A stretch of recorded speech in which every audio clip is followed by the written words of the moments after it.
Ding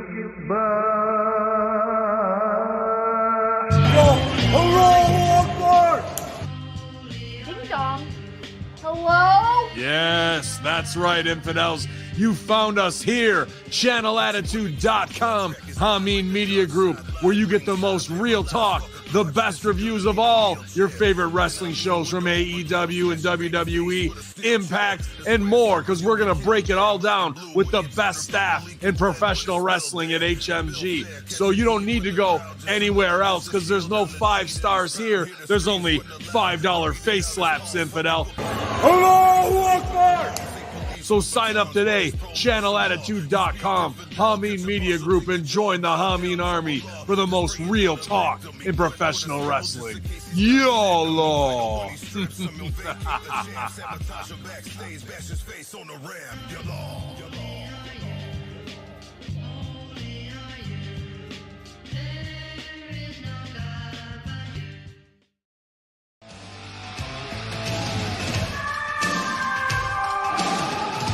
The PWC Network.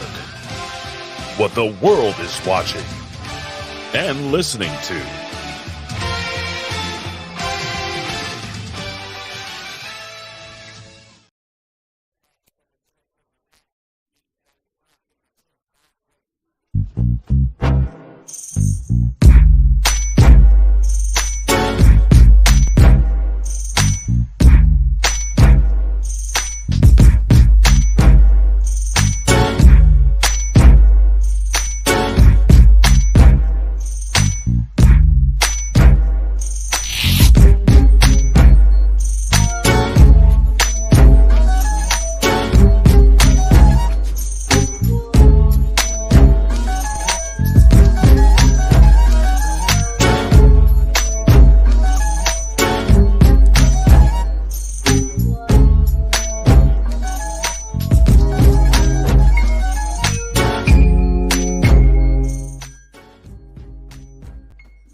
Hello everyone and welcome to the PWC Monday Night Machismo Thursday edition. I am your host Jimmy T, and my co-host, he's back once again. He is the 2-time opinion haver, even though I keep saying he's the 3-time opinion haver, but I know it's the 2-time. He is a Rip Rogers guy.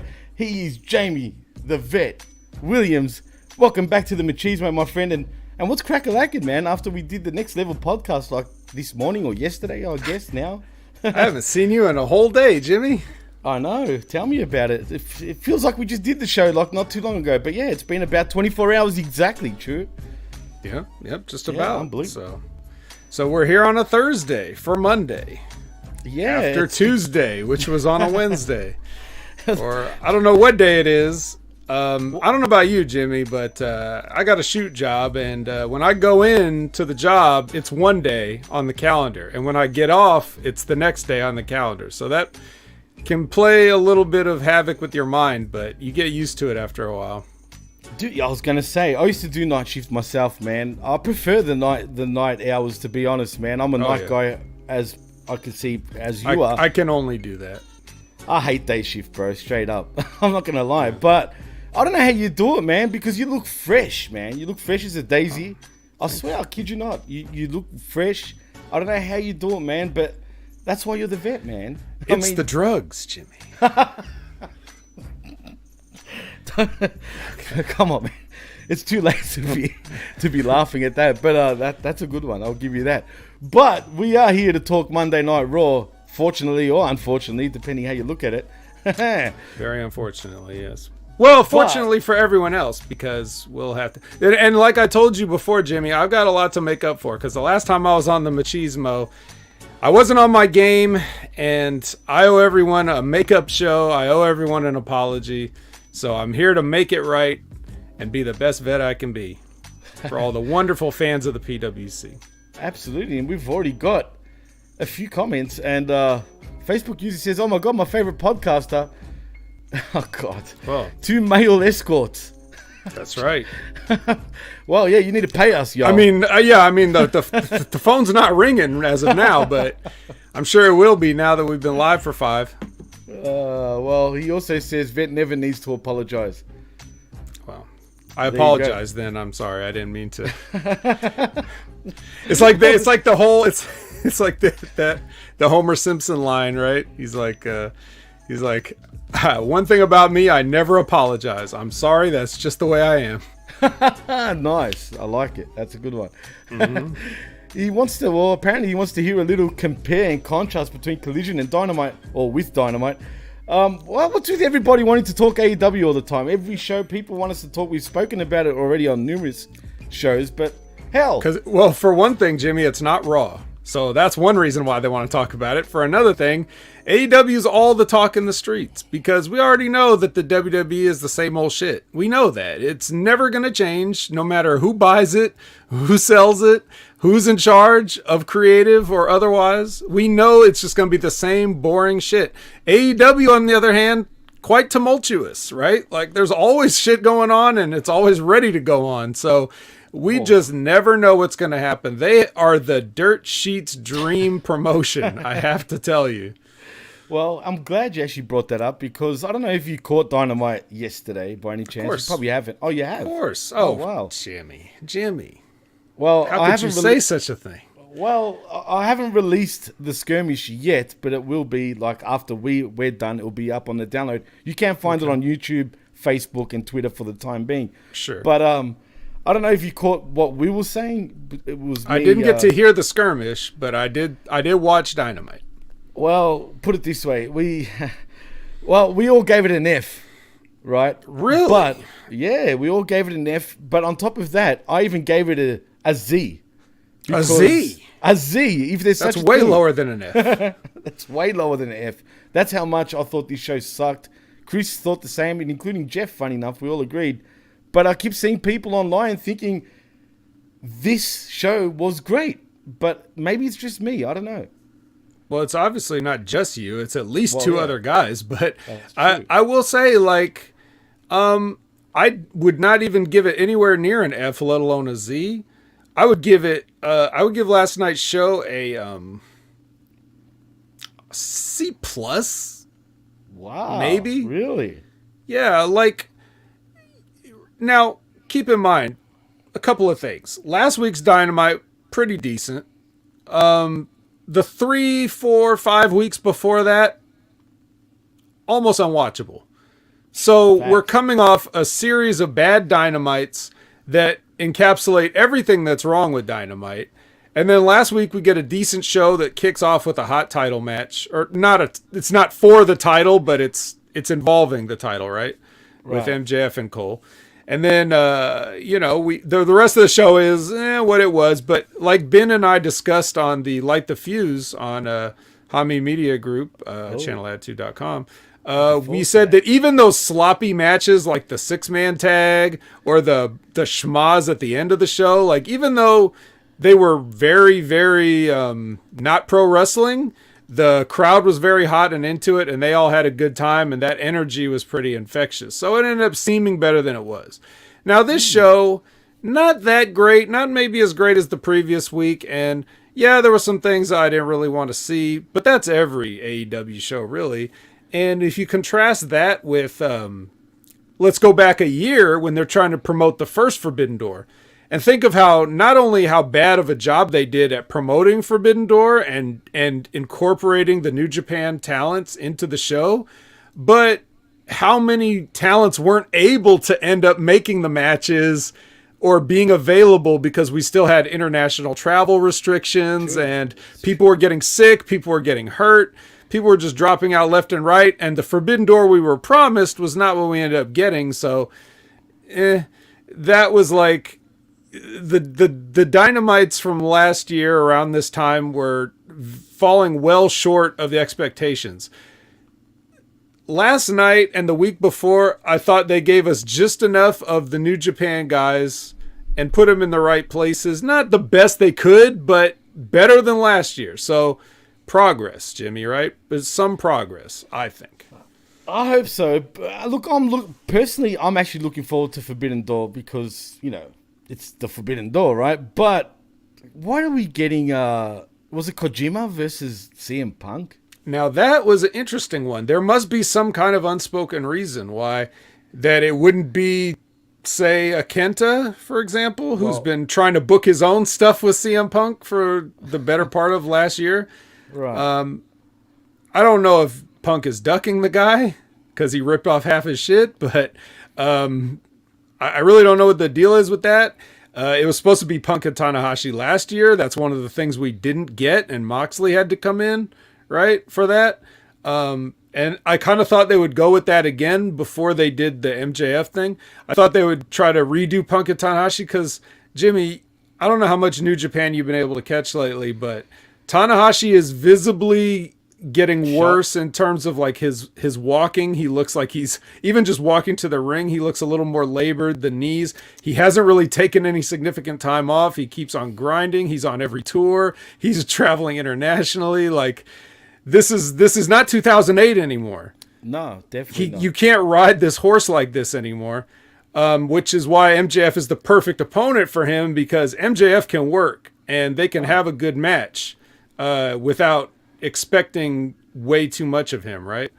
But yeah, Kojima's another. It's like I like Kojima. I do. He's a legend, man. He's a legend. He's a legend. He's just there's something about him you just want to give him a hug, you know, like you just kind of want to give him a hug.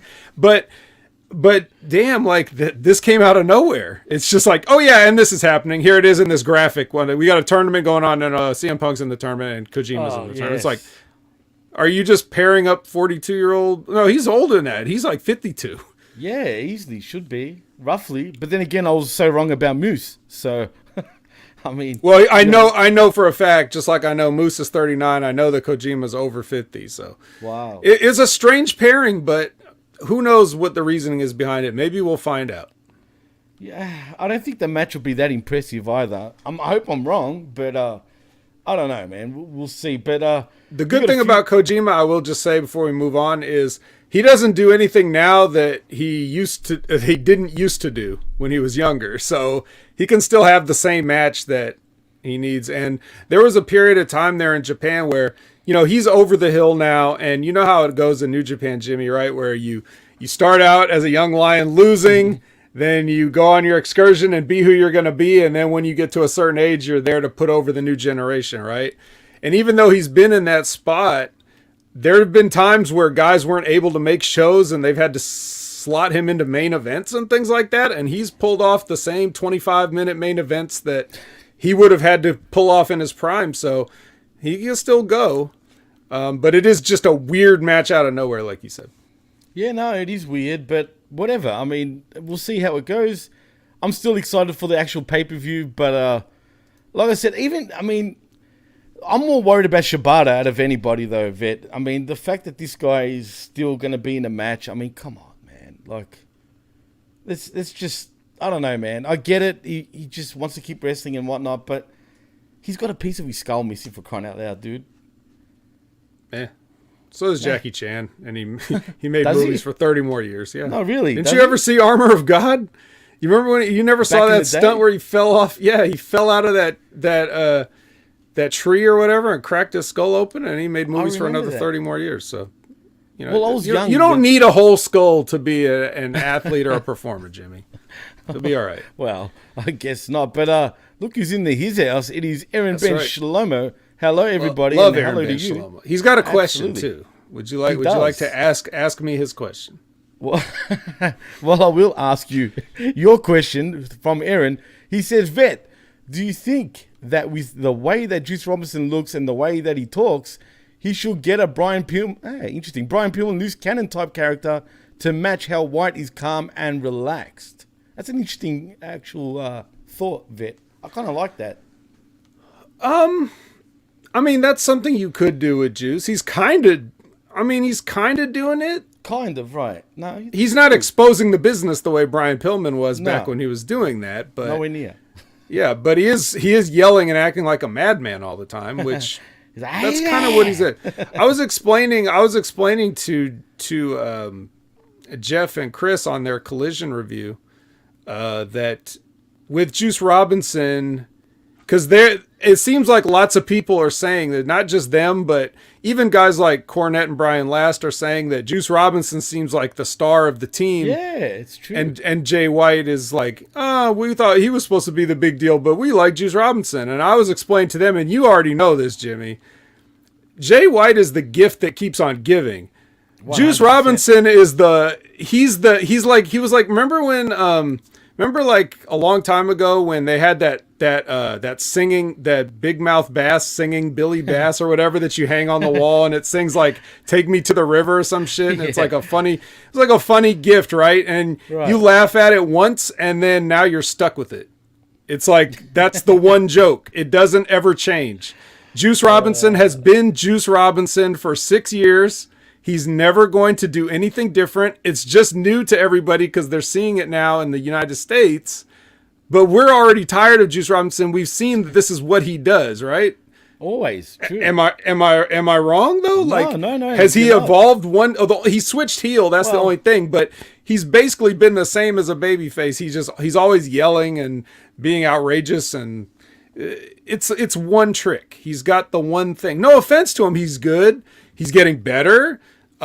He's very entertaining, but that is the one thing. He's ceiling. You've seen it already. Right. Exactly. Whereas Jay White will surprise you over and over and over again with the different layers that he has. So I look forward to people seeing that onion get peeled back over time while Juice Robinson kind of stands in place, you know? I can't wait for that because I keep trying to explain to people that don't or haven't really seen Jay White that he's so much better than what you see, but slowly but surely we're kind of getting there, right? But still, I haven't seen an intriguing promo from him in the middle of the squared circle, man. You know what I mean? That's the only thing that annoys me. But they have done bits and pieces. And at the end of the day, he is pretty much in the main event picture, right? You could say that. You could. I mean, he's with those guys. You know, I wouldn't say Ricky Starks is a main eventer, but he can be. And they are finishing shows or closing shows, I should say. You know, so that's technically the main event. And the one time that Jay did get a live mic, I know that, you know, it didn't necessarily blow everybody's socks off. But again, he's not that type of guy. He's the guy that you look back on and be like, wow, he's been good this whole time and I just wasn't paying attention. I'm telling you. And you already know. I don't have to tell you, but I'm telling the other people that are like, I don't see what the big deal is about Jay White. Well, pay attention for one. And he'll, like I said, he will show you a bunch of different layers to this. AEW's lucky to have the two best heels in wrestling in the same company right now with him and MJF. I 100% agree. That's why it annoys me when I try to explain this to people. But and I get it. They haven't seen him, you know, in action per se yet, like the true Jay White. But he knows what he's doing. I think they know what they're doing, and he seems happy. I keep saying that. He doesn't seem upset by his role or anything like that. As a matter of fact, he's even been trolling CM Punk on Twitter by welcome back. You know what I mean? It shows him doing Uranagi or some sort of move like that onto Punk. Right. But yeah, no, I'm pumped. We'll see what happens. But and to that point, you got to think like CM Punk coming back and Collision having some different talent on there than you may see on Dynamite and vice versa, whatever. A lot of that has probably got to do with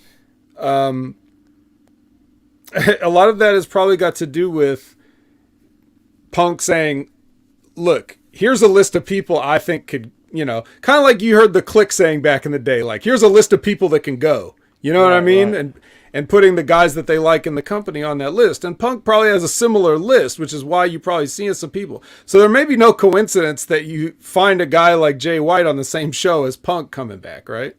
No, and in that same main event with him on that night, like, it can't 100%. Be a total coincidence. No, he would have handpicked him, no doubt about it, man. I just find that before I go there, I'll say what up to the comment king in Todd Brandley, who absolutely made us laugh last night during the skirmish. He was on fire, man.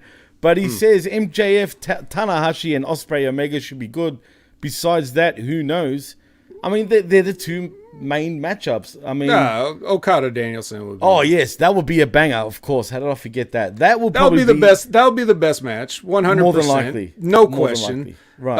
Ospreay and Omega, if they kill each other again, that'll be something. They will. They will probably kill each will. other again. Absolutely. And MJF and Tanahashi are just going to take you to school and show you how old school stuff is done, right? So. Oh no, definitely. And like you You said have before, 3 totally different style matches, but they're all going to be like a good look at the way wrestling's supposed to be. And then everything else is probably going to be a mess, but that's fine. No, we'll see about that. You think it'll be like a 10-hour extravaganza? Let's hope not. And Todd says he forgot about Okada Danielson. Heck, even I did, Todd, so don't worry, it's all good. I know this is Chris, this is our very own Chris. AMS, that is AMBS with, that's Lambs without the L. But or bullshit first thing in the morning? Bullshit first thing in the morning, exactly. He says, haven't seen main event Jay White, haven't seen best bout machine Omega. You haven't seen the cleaner Omega. That was the Omega. But yeah, you haven't actually seen Jay White either yet. And believe me, I know you're not sold yet, Chris, but trust me when I tell you, he will impress you eventually. Hopefully he does. Well, I sent Chris a match a long time ago to watch, and he said he'd watch it, and they never got back to me. So, if you go back through your DMs, Chris, you'll find a match that I sent you, and you can watch that, and you can see how good Jay White is. Naughty, Chris. Come on, man. You don't do that. You got to watch it, damn it. Yeah, anyway, Medium 5 says, yeah, a real wet dream match. Of course. Jesus, come on, dude. Come on now. Mm-hmm. Well, anyway, there's quite a few comments. We've got quite a few people in the house. But Chris Willand, who asked the first question, wants to know, how can AEW book New Japan Pro Wrestling guys on TV while Miro gets 2 minutes? When is Eddie Kingston due to give birth? Will you be mentioning Dominic's sweet selling of the stunner? Inquiring minds want to know. First of all, Eddie Kingston's definitely about to give birth, 100%. And as far as Miro goes, I mean, to be fair, he wasn't sort of in the picture of Forbidden Door before he came back anyway. I'm sure we should see him on Collision. I mean, if you notice Vet on Collision, they didn't really hype up Forbidden Door. There was nothing really going on with that. So I don't know if they're going to keep it that way, but you'd think it was strange. And you'd think they would do some shit, right, this coming Saturday, especially in Canada. Right. They probably will. You think? Yeah, and Miro, all Miro can get is 2 minutes right now. He's been lay off for how long? He probably could get blown up any more than he did. Hey, man, it was good to see him back, though. I won't lie. He looked great. But I'm glad he's back, but I mean, come on. First of all, you don't want to see Miro in a 15-minute match right now. Second of all, you can't do a 15-minute match right now. And, you got to leave him wanting more. Yeah, it's true. Well, Ben Shlomo thinks, I think the problem with White is that he began his US run with AEW, who can't get a wet towel over. Well, technically, he was in Ring of Honor on Excursion, but... let's not talk about that. We'll forget because he's nothing like he was He's nothing like that. He was a white meat babyface back then. Right. Also... Literally. We know, Jimmy, that we can't trust AEW to get somebody over. We also know that Jay White's not going to worry about AEW getting him over. He's going to get himself over, right? So 100%. That's here's one of the things that wrestling fans don't see that a worker might see is the way when he's put in these situations. Is how I had to explain about the Commander match, right? He's put in the situation that he didn't necessarily ask for. So he has to not only protect himself, but do his job, right? So what Jay White has to be concerned with right now is not looking bad or being embarrassed. And no matter what you could say about him not impressing people to this point, you can't say he's embarrassed himself, right? He hasn't embarrassed himself. He's taking care of his own business, and that's what you have to do. You have to bide your time, prove that you're reliable. They'll give you the spots, 1 week, everybody's roasting him for holding Commander's hand while he does his rope stuff. A few weeks later, he's in a main event with the returning CM Punk on the debut show of Collision. So I'm just telling you, keep your eyes on him, and you can say I told you so way back when. 100%. And he'll prove you wrong. Chris says Jimmy's soaked. I am actually. I just got out of the, my good old shower. It's my trademark at this point. He also says White was in Impact for 1 or 2 years. I don't think 2 years, maybe for a year, if that. 6 months, if that. Jay, when was this? Yeah, well, he was He was there doing his thing during the pandemic. That's about it. Yeah, that was like more like 1 or 2 months. Right, yeah, if that. And he was stuck in the US at the time. He couldn't actually get back to Japan. And they had him do a job to Chris Sabin, which, as I like to call him, is 98 Goldberg. God. You know what sticks out to me with Chris Sabin? I always think of what Kurt Angle said about him. Do you remember this? I don't know why this sticks out to me, but he's always called him, he stinks. He said Chris Sabin stinks. Now, I don't know if he means that literally or he must. Yeah. So to me, I just look at Chris Sabin and I think you stink, dude. But yeah, other than that, who cares? Jinder says, how can Jay White get over looking like a hobbit? Gee, come on, bro. Why, because he's from New Zealand? Yeah, just because they filmed the Hobbit movies in New Zealand doesn't mean he looks like a hobbit. I see what you did there, Jinder. I see what you did there. Well, anyway, look, just trust us when we tell you he will be good. Believe me when I tell you that. But anyway, in just a little other news, and not that anyone cares, but maybe people do, Sasha Monet is going to bring out a rap song. Yes! That's what I've been waiting for. Yes. Hell yeah. Sasha Monet. It's a new artist that we've never heard of before. I'm sure Snoop will probably be featuring on it. Probably. What's she going to be rapping about? She'll be like, Monet. Yeah. That's about it. I mean, seriously. Yep. She's a rapper about a broken foot. She could say she literally broke her foot off in Willow's ass. I feel so bad for her, man. No, really, though. I truly do, because the fact that she had to lose to Willow, I mean, the fact that they even let her run with the belt right now is weird, but it is what it is. What'd you think of her little run? You know, she had a short run, you know, about 3-4 matches. Sasha Monet? Yeah. Aside from all the other, you know, I'm just talking about the wrestling part. Well, yeah, other than her being weird in front of the Japanese people, acting like I don't know what the fuck she was acting like. Was she trying to be a heel, maybe? You think she was like trying to be obnoxious on purpose or something? She's good at that. Right, look, I'll be honest. The truth is, I understand why she was doing that, because she's trying to play up that Japanese style. Do you know what I mean? Like being that... Well, it's almost like trying to mock them too. Like, right, well, yeah. I can do Japanese better than Japanese. Right. Like, almost. I don't know. Maybe she's not thinking that far ahead. Maybe I'm giving her too much credit, but... No, it's that, 100%. That's how I took it, personally, you know what I mean? But the way the Japanese people were kind of looking at her, I almost cringed, bro, because I was just looking at her like, what are you doing? Like, you know what I mean? Even I was like, what are you doing? Like, seriously? The time when she had a guitar, I think, was it a guitar? I think so. When she sang the song about whoever sucks. Yeah, I can't remember now, but it cringed me at the time. But yeah, look, her run was all right. I mean, she lit up the women's scene in Japan, that's for sure.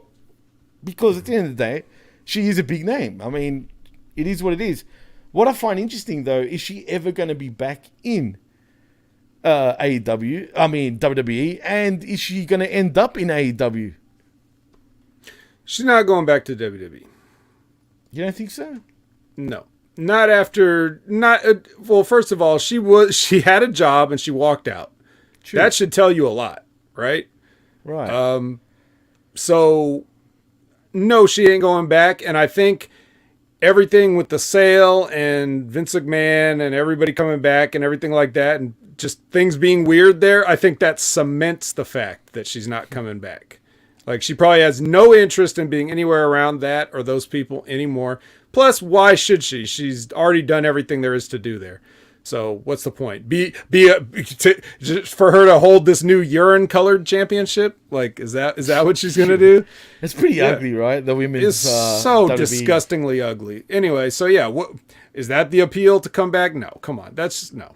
She'll come back to AEW because of the working relationship between literally every other wrestling company that's not WWE. So she's been working with New Japan and the Stardom, and she'll probably work with AEW too, but she just got hurt. I'm sure she was probably going to have a big match here on Forbidden Door if her foot didn't break, right? Well, yeah, seems like a you know, a Tony Storm versus Sasha Banks sounds a lot better than a Willow Nightingale versus Tony Storm, right? So No offense to Willow Nightingale. No, but she wasn't. She shouldn't have been in that spot. She's shouldn't have been in this. She is in the. They didn't have a lot of other spots, so I don't know. But yeah, I'm not disparaging Willow at all, even though she is kind of green. But I'm just saying, like, she's put in these spots. She's doing her best. I'm not hating on her, but it's very clear that that's anything that Monet is going to do is going to be bigger money than Willow. Right? No, for sure. Homeboy 88 is in the house. Yo, vet Jimmy, what's going on, homeboy? Actually, I was on his show. Me and Jeff were both on his show just a couple days ago. Pretty funny, actually. Jinder says, "Urine coloured, you say, or is it the R. Kelly special signature bout?" Yeah, that's the one. Drip, drip, drip. Yeah. And Aaron Ben Shlomo says, "Vet, you are too generous. Calling with Sasha doing in Japan is not a work, but self-humiliation, apparently, Vet." I don't know. I guess. Yeah, it is what it is. And one last thing before I leave the comments for a little because they're going crazy. Cody Rhodes left WWE, won titles all around the globe. Sasha Banks Monet can't compete with Willow Nightingale. Come on, Chris. To be fair, she broke her ankle. Yeah. Man. Also, Chris, I know that you got pictures of toys in your profile picture, but come on, man. You know better than that. Cody never won a title in his life since he was an amateur wrestler. Okay. And Medium 5 says, her spot, live spot, dog spot. Good shout out to Arn Anderson and Kurt Hennig back in the day, if you remember. Mm-hmm. You don't get any spot, but I think of X-Pac saying, well, and Kevin Nash. Uh-oh, Jimmy's frozen. You get not my liver spot. Not my dog spot. Do you remember that? Oh, am I frozen? You were for a second there. I think you're almost caught up now. Oh, thank God. I was talking about the spots, but it doesn't really matter now. Anyway, let's get into one other piece of news. Apparently, Vet, this past Saturday's AEW Collision show at the United Center in Chicago, Illinois, featured an opening promo segment by CM Punk. During his opening promo, Punk discussed and ranted about several topics, which included a dig at the Young Bucks for being counterfeit bucks. Wait, where are you reading this? This is PW Insider, as a matter of fact. Who wrote the article? Mike Johnson. Okay. Why? Because the phrasing there is interesting. Ranted. Well, yeah. Don't blame me. Like, why'd they use... No, I'm not blaming you, but I'm asking because that kind of paints a weird picture, right? Like, I wouldn't have called it a rant, but apparently he did. So he's trying to take people that didn't care to watch the show but might read this and color their opinions of it. But anyway, continue. Well, he goes on saying how he took a dig for being the counterfeit bucks at the Young Bucks compared to him being the one Bill Phil. Anyway, Mike Johnson's reported that his sources stated that the verbiage used by Punk for his promo was apparently not pre-written nor pre-approved, but was completely off the cuff, Vet, supposedly. AEW officials reportedly had given Punk total creative freedom to speak to the live crowd as he saw fit. In regards to the backstage reaction over Punk's promo, Fightful Select now reported that their sources stated that we know who that is. Exactly.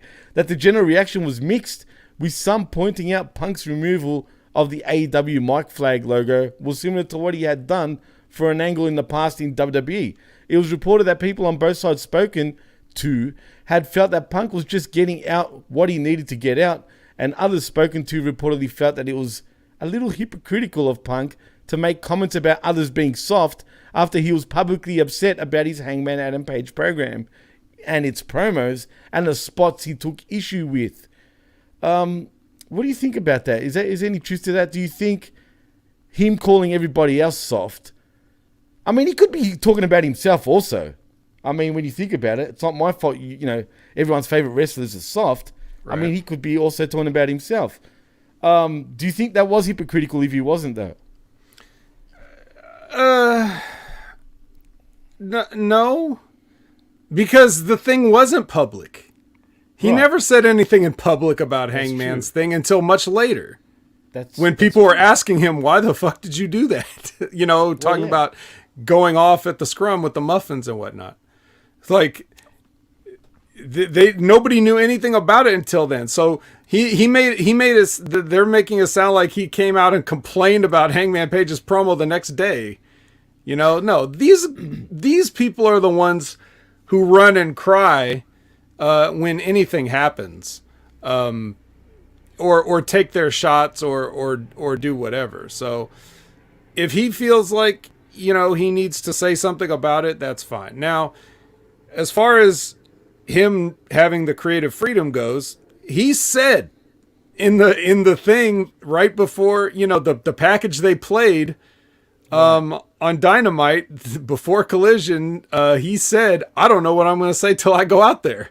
Right, that's true. So they said that. That means they recorded that, and he said that, and then they played it on their show. So what do they expect? And you're not going to tell. Nobody's going to tell CM Punk, you can't say this or that or the other thing. Like, you can't tell him that. So they're not even going to try. They're just going to, hold their breath and hope that he doesn't say anything. And as far as I'm concerned, what he said out there was within the bounds of the situation, pretty professional, all things considered. Yeah, it was, actually, for sure. No doubt about it. But, I'm sure people were going to expect him to say what he felt. I mean, at the end of the day, apparently he didn't mention Hangman Adam Page because Hangman has been quiet since that blow-up. And that same goes with Kenny. I mean, I don't think he's actually got an issue with Kenny deep down, though. So I think that's all good. But more importantly, Vet, do you think, with all this shit going on, do you think the Elite are basically on the way out and possibly going to WWE? If anything, I feel like they're losing their power now, man. Like, big time. I mean, the truth is I don't know. But if I have to speculate, just to be interesting on this show, then I'll say that I would question that the WWE would want anybody from the Elite other than just to steal another guy from the company. But I don't think that... I think it's a bluff because I don't think that the Young Bucks certainly would ever want to go to WWE for any reason. Because no matter what, like, okay, look, most people can relate to having to go to work and see somebody they don't really like or get along with. Absolutely. But it's up to you, at least 50% up to you, how you deal with that. You can constantly be looking to cause problems and friction with the person, or you can leave them alone and you both do your own thing, or your third option is you can talk about it and straighten things out and say, let's move on, right? Those are your three options, and they're all up to you. So in the ESPN interview, Punk said he reached out to everybody and did not hear back. Okay? Is he a liar? I've never known him to be a liar, as much as I've not liked him in the past or had taken issue with some of the ways he's gone about things, whether it's me, my friends, or anybody else that, he's come in contact with. But lying isn't one of the things, at least even if he's not telling the truth, he thinks he is, or it's his recollection of events. I don't think he's outright lying knowing he's lying. But so it's way easier to go to work and have to deal with one CM Punk than to go to the WWE and have to deal with all those motherfuckers who have made people miserable for the last 40 years on purpose. Like, it's a thing that people go to WWE and get paid a lot of money to be fucking miserable and fucked with. So the Young Bucks, if they are that soft, certainly don't want any part of the WWE because they will be eaten alive there. And they're going to have to go on that road schedule too. Like right now they get to work. How often do the Young Bucks even have matches, dude? Well, since Punk has pretty much been back in the picture, that they've been very sketchy. Even before that, though, how often do they really wrestle? Well, before that, Matt Jackson, I believe, had some sort of injury, so that's the reasons why. But they've been hardly doing shit. I mean, even Kenny, to another extent, what's he been really doing, dude? What's Hangman Adam Page been doing? They've why I all feel been like- kind of doing a lot of nothing, right? Right, which I find sort of strange because that is your nucleus. That's pretty much AEW's nucleus, or it was at one stage. And now I'm starting to think, I don't know what's going on. Something's up, man. And it works for me, brother, because I don't like any of them, so that's fine. I'm Kenny? cool with that. Huh? I don't give a shit about Kenny Omega. I don't, not one bit. I could have sworn you were a Kenny guy at one stage. No, I don't. Of all of them, I mind him the least. Right. But if you told me Kenny's retiring tomorrow, I'm not going to cry. I don't need to see any more Kenny Omega in my life. It's fine. But if he's sticking around, that's fine too. I don't mind that. The other guy's got to go though. There's no use for the Young Bucks. There's no real use for Hangman. I've seen everything Hangman's going to do, and it's the same shit. So not impressed. So that for that being said, I just don't think that it would be more advantageous for them to just leave and start working 4 days out of the week instead of once every 4 weeks. If you think they're bitching now, imagine the bitching they'll be doing if they were there. Yeah. And don't tell me they need the money. I mean, obviously they're, with their wives running the t-shirt business, I'm sure they got plenty of money. They don't need the WWE's money. They get 100% of their t-shirt sales. They don't need to share with the WWE. Come on. 100%. Chris says your interest segment here surpasses Raw in entertainment value. Thank you, Chris. That means the world, man. I appreciate it. I'm making up for the last time I was on the Machine. You are. But even though I didn't think you were that bad last time, Vic. But anyway, if you thought so, you've definitely blown it out already. You've hit it out the park already, and everyone's excited. So, and it's jamming in the chat. But well, let's ruin everybody's good time and talk about Raw. We will. We'll get to that in a moment. All right. With one more news, there's one more thing actually before we move on to Raw. Apparently, Fightful Select reported that their sources confirmed that Carlito and WWE officials had held recent talks regarding Carlito signing a potential contract with the company. It was reported that Carlito had also recently pulled out of another upcoming scheduled booking for an indie event in Lexington, Kentucky.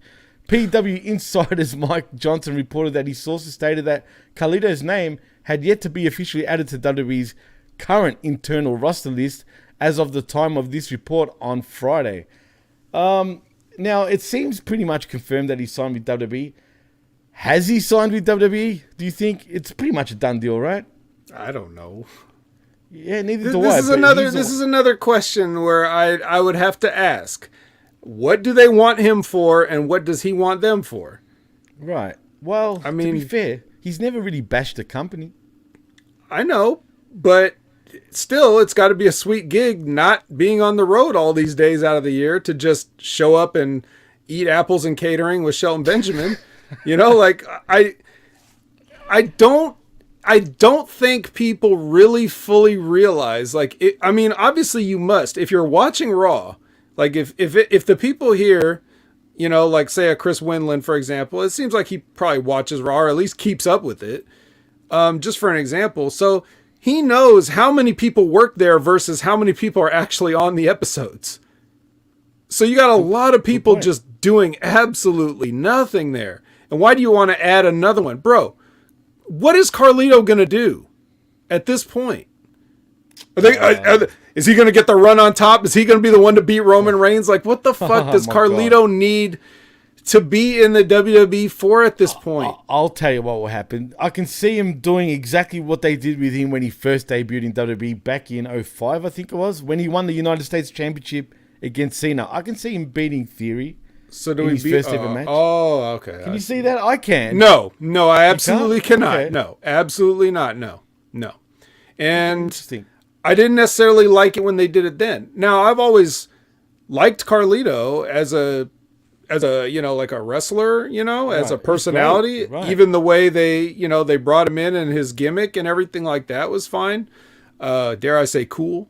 But they did not capitalize on that. Like after, that was instantly. They buried him later on. Dude. It was, even instantly, dude. Remember Jesus? Oh, yeah, when he stabbed John Cena in the club. He stabbed John Cena in the club, supposedly? Yeah. Doesn't that just completely ruin whatever Carlito was going to get off of that? Yeah, you only beat John Cena because he got stabbed in the kidney. Like, there was no, nothing. Nobody believed that. First of all, second of all, that kills any sort of heat that he was going to get because the heat goes on Jesus, right? And nobody was pushing Jesus, so it's completely pointless. Everything about that was bad. So yeah, as talented as Carlito was, has been, will be, and is, I just don't think that they really have any real plans for him. If they want him to be like an agent or something, he can just zoom that shit in. He doesn't need to go on the road and travel around with these people. You can zoom it for sure. But what I can see them doing, though, I can see, look, let's be honest, the LWO hasn't been working out, right? In my opinion, anyway. The LWO is just meh. All right? I can see Santos Escobar eventually turning on Rey Mysterio, right? But I can see Carlito being the instigator of that turn, where he gets Legado del Fantasma to turn on Rey Mysterio, but they're still the LWO, but under sort of Carlito's, I don't want to say leadership, it will probably be Santos Escobar's leadership, but under the tutelage of Carlito, if that makes any sense. No. You don't think so? Okay, no. We'll see. First of all, Carlito's Puerto Rican, and these guys are from Mexico. So I agree. They're not the same thing, okay? They're not the same thing, and I totally agree with you. That's why I hated the LWO right now in the first place, because we got a mishmash of Puerto Rico and Mexico. And let's be honest, Puerto Ricans and Mexicans, I'm not saying they hate each other, but they're rivals when it comes to certain things. You know what I mean?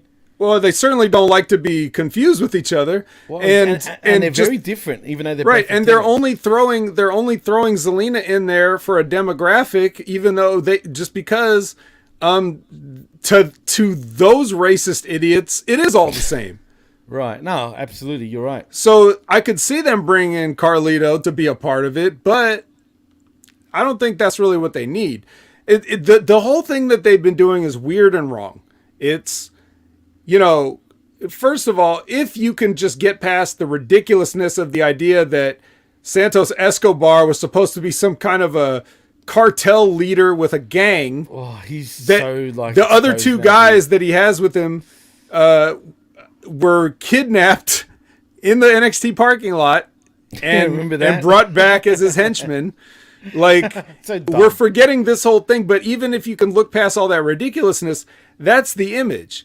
You want that image of the rich crime kingpin, and instead they're having him come out and say how much he loves Rey Mysterio and all this. I hate that, bro. If you were going to do that, you should have brought him back in as how you brought him into NXT in the first place with his Hijo del Fantasma gimmick. Let's just go full Lucha Heritage thing. So, like I said, everything they're doing is weird and wrong. We can't hope to understand it. We can't change their mind. We can't affect this product anymore. All we can do is shake our heads and sigh. And it doesn't matter if they bring back Carlito or not. Nothing will come of it. Well, I'm a fan of Carlitos, so we'll see what happens there. But Homeboy thinks and says, I'm sorry, guys, I have to disagree. Everybody eventually went to the WWF or WWE. That was the pinnacle of wrestling. If you made it in another organization, you eventually showed up there. He's kind of right to an extent. Yeah, in a fan's eyes. Right. These are guys that have to make decisions about their finances, their happiness, and their comfort and things like that. They're not really as concerned with what fans think, and you can make a lot of money other places, or you can make enough money. Oh, absolutely. And I get it, because if I was a pro wrestler, I mean, even if I was in AEW all this time, just say, hypothetically, right? In the back of my mind, I would want to eventually go to WWE and be like, I made it there. Like, even though knowing the eggshells and all the bullshit that goes on, you still want to eventually sort of get there, right? As a professional wrestler, that is the pinnacle, whether people agree with it or not. It is what it is. And Homeboy also thinks Mexicans have better food and better professional boxers. The boxers part is debatable. Food, I agree. Let's be honest, Van. I mean, what's a good Puerto Rican dish, man? I mean, I know you're from the West Coast, so really you wouldn't be getting much Puerto Rican stuff, right? No. Right. No. Yeah, I like Mexican food, except the beans can be too much, man. Just saying. Anyway, Aaron says, let's be honest, if they play it right, Carlito can be the next Hollywood Hogan. I don't know where. I think he's joking. He's joking, okay. Jimmy. I hope so, because that just blew my mind. And one more before we go to Raw. Chris Williams says, yeah, but we can get the first time ever Jericho versus Sting showdown. Please, no. Yeah. It's going to happen. Right, Vet. You were right, Vet. Carlito was yesterday. They need to push Santos and Priest and others from such lucha style. Priest needs a push, man. Big time. Yeah. He's all right in his spot right now, but I feel like he's ready.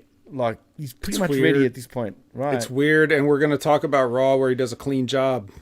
Well, let's actually get into that, unfortunately. Let's do it, because it is Raw coming from Cleveland, Ohio, at the Rocket Mortgage Fieldhouse in Cleveland. Vet, you love those names for arenas, right? Yeah, they definitely put these at a place and time because they constantly change. Right? I hate that, dude. Whenever it gets bought by another company or a company gets absorbed in a merger, they have to change the name of the stadium.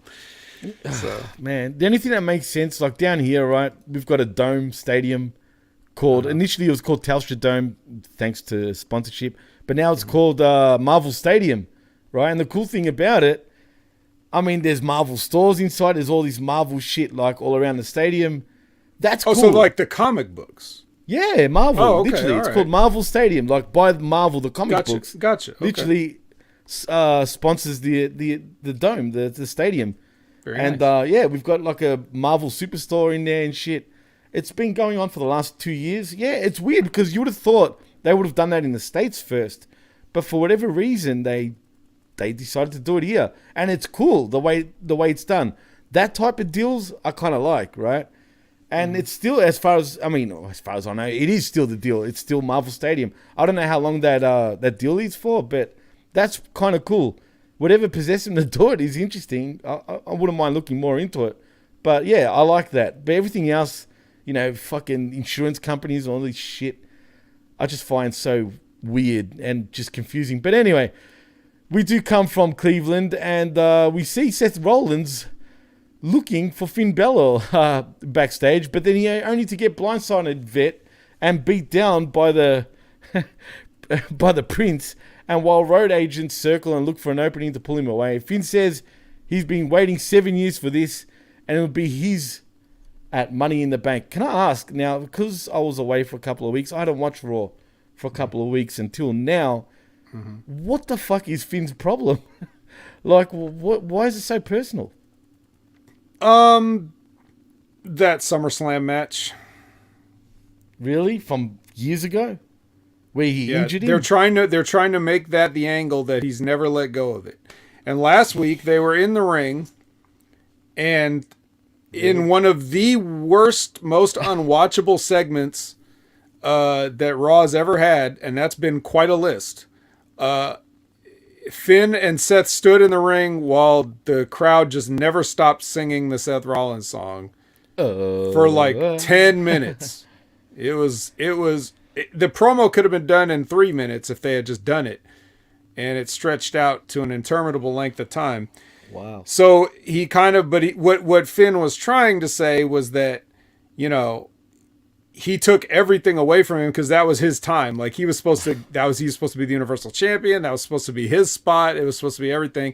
And he had to miss that time. And it's Seth Rollins' fault that he is where he is now, which, well, that's basically shitting on your whole Judgment Day gimmick, but whatever. He's right to do that because it does suck. And then, and Seth is just like, well, that's the Finn Balor that needs to come after me for the World Heavyweight Championship. The guy from back then. If this Finn Balor shows up, yeah. So that's basically what his point was last week. So now I guess this week he's had some time to think about it, and he's like, you know what? Fuck Seth Rollins. I'm just gonna fight him right now, and that's what happened.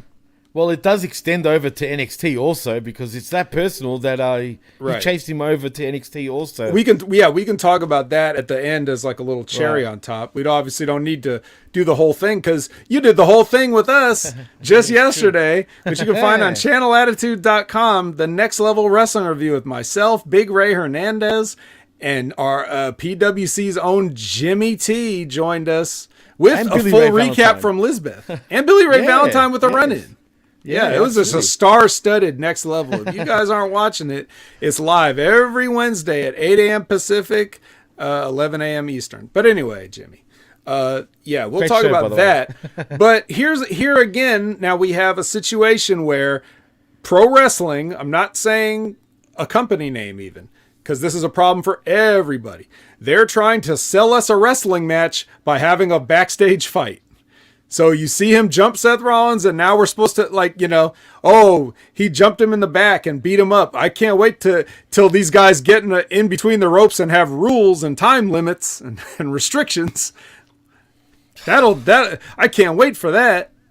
No, let's just have a street fight for like 3 weeks. How about a 3-week street fight? 3-week street fight. I mean, if nobody's going to get arrested, suspended, fined, anything, just let them just keep fighting all the way till Money in the Bank, and then, hey, let them just fight through the Money in the Bank match. Let's see if they can disrupt that, and maybe one of them can grab the briefcase, and, even though they're not in the match, Brock Lesnar did it once. Why shouldn't they be able to? I mean, am I making this shit sound stupid enough for everybody, or do I have to go on? No. You're perfect, actually, Ved. As a matter of fact, that sounds pretty stupid and silly, mind you. Actually, as a matter of fact, I can picture them literally. Imagine, like, in the middle of the Money in the Bank match. Now, I can just picture it. Seth Rollins is getting chased by a little vanilla midget in Finn Balor. While the Money in the Bank match is going on, Seth quickly grabs a briefcase, runs away, going, away, while the little dwarf is chasing him, and it's on. We're playing tag after that. You're it. Yeah. I mean, pretty much. Can you picture that shit? Why not? I mean, why not? What is any cooler on this show than that? Not much. And I do want to say, that's got to be Chris. It sounds more like Jeff. I don't know who it is, but whoever it is. Yeah. Here's the thing. Speaking of Finn and NXT, though, despite all the kayfabeness of this, he does have a point because but how many years ago? Listen though, I'm not talking about now. I'm talking about let's go back to those many years ago. Right. Finn Balor, the way we perceive him now is different because of everything that's happened since then. But at the time, Finn Balor was red hot and the people were with it. He beat Roman Reigns to get in that match and win that Universal Championship.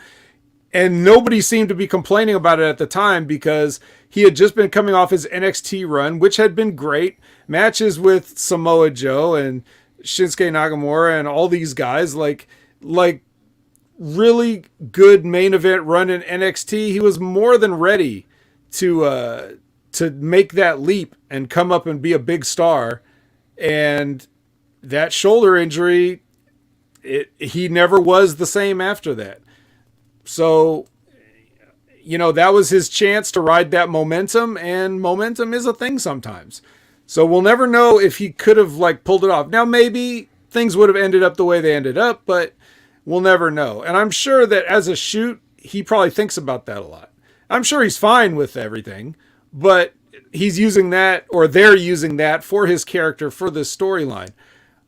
But I do think about that. So when people kind of disparage Finn Balor now, it's easier now because of what the company has done to him, and over the years, or how they've used up the demon gimmick and shit all over that.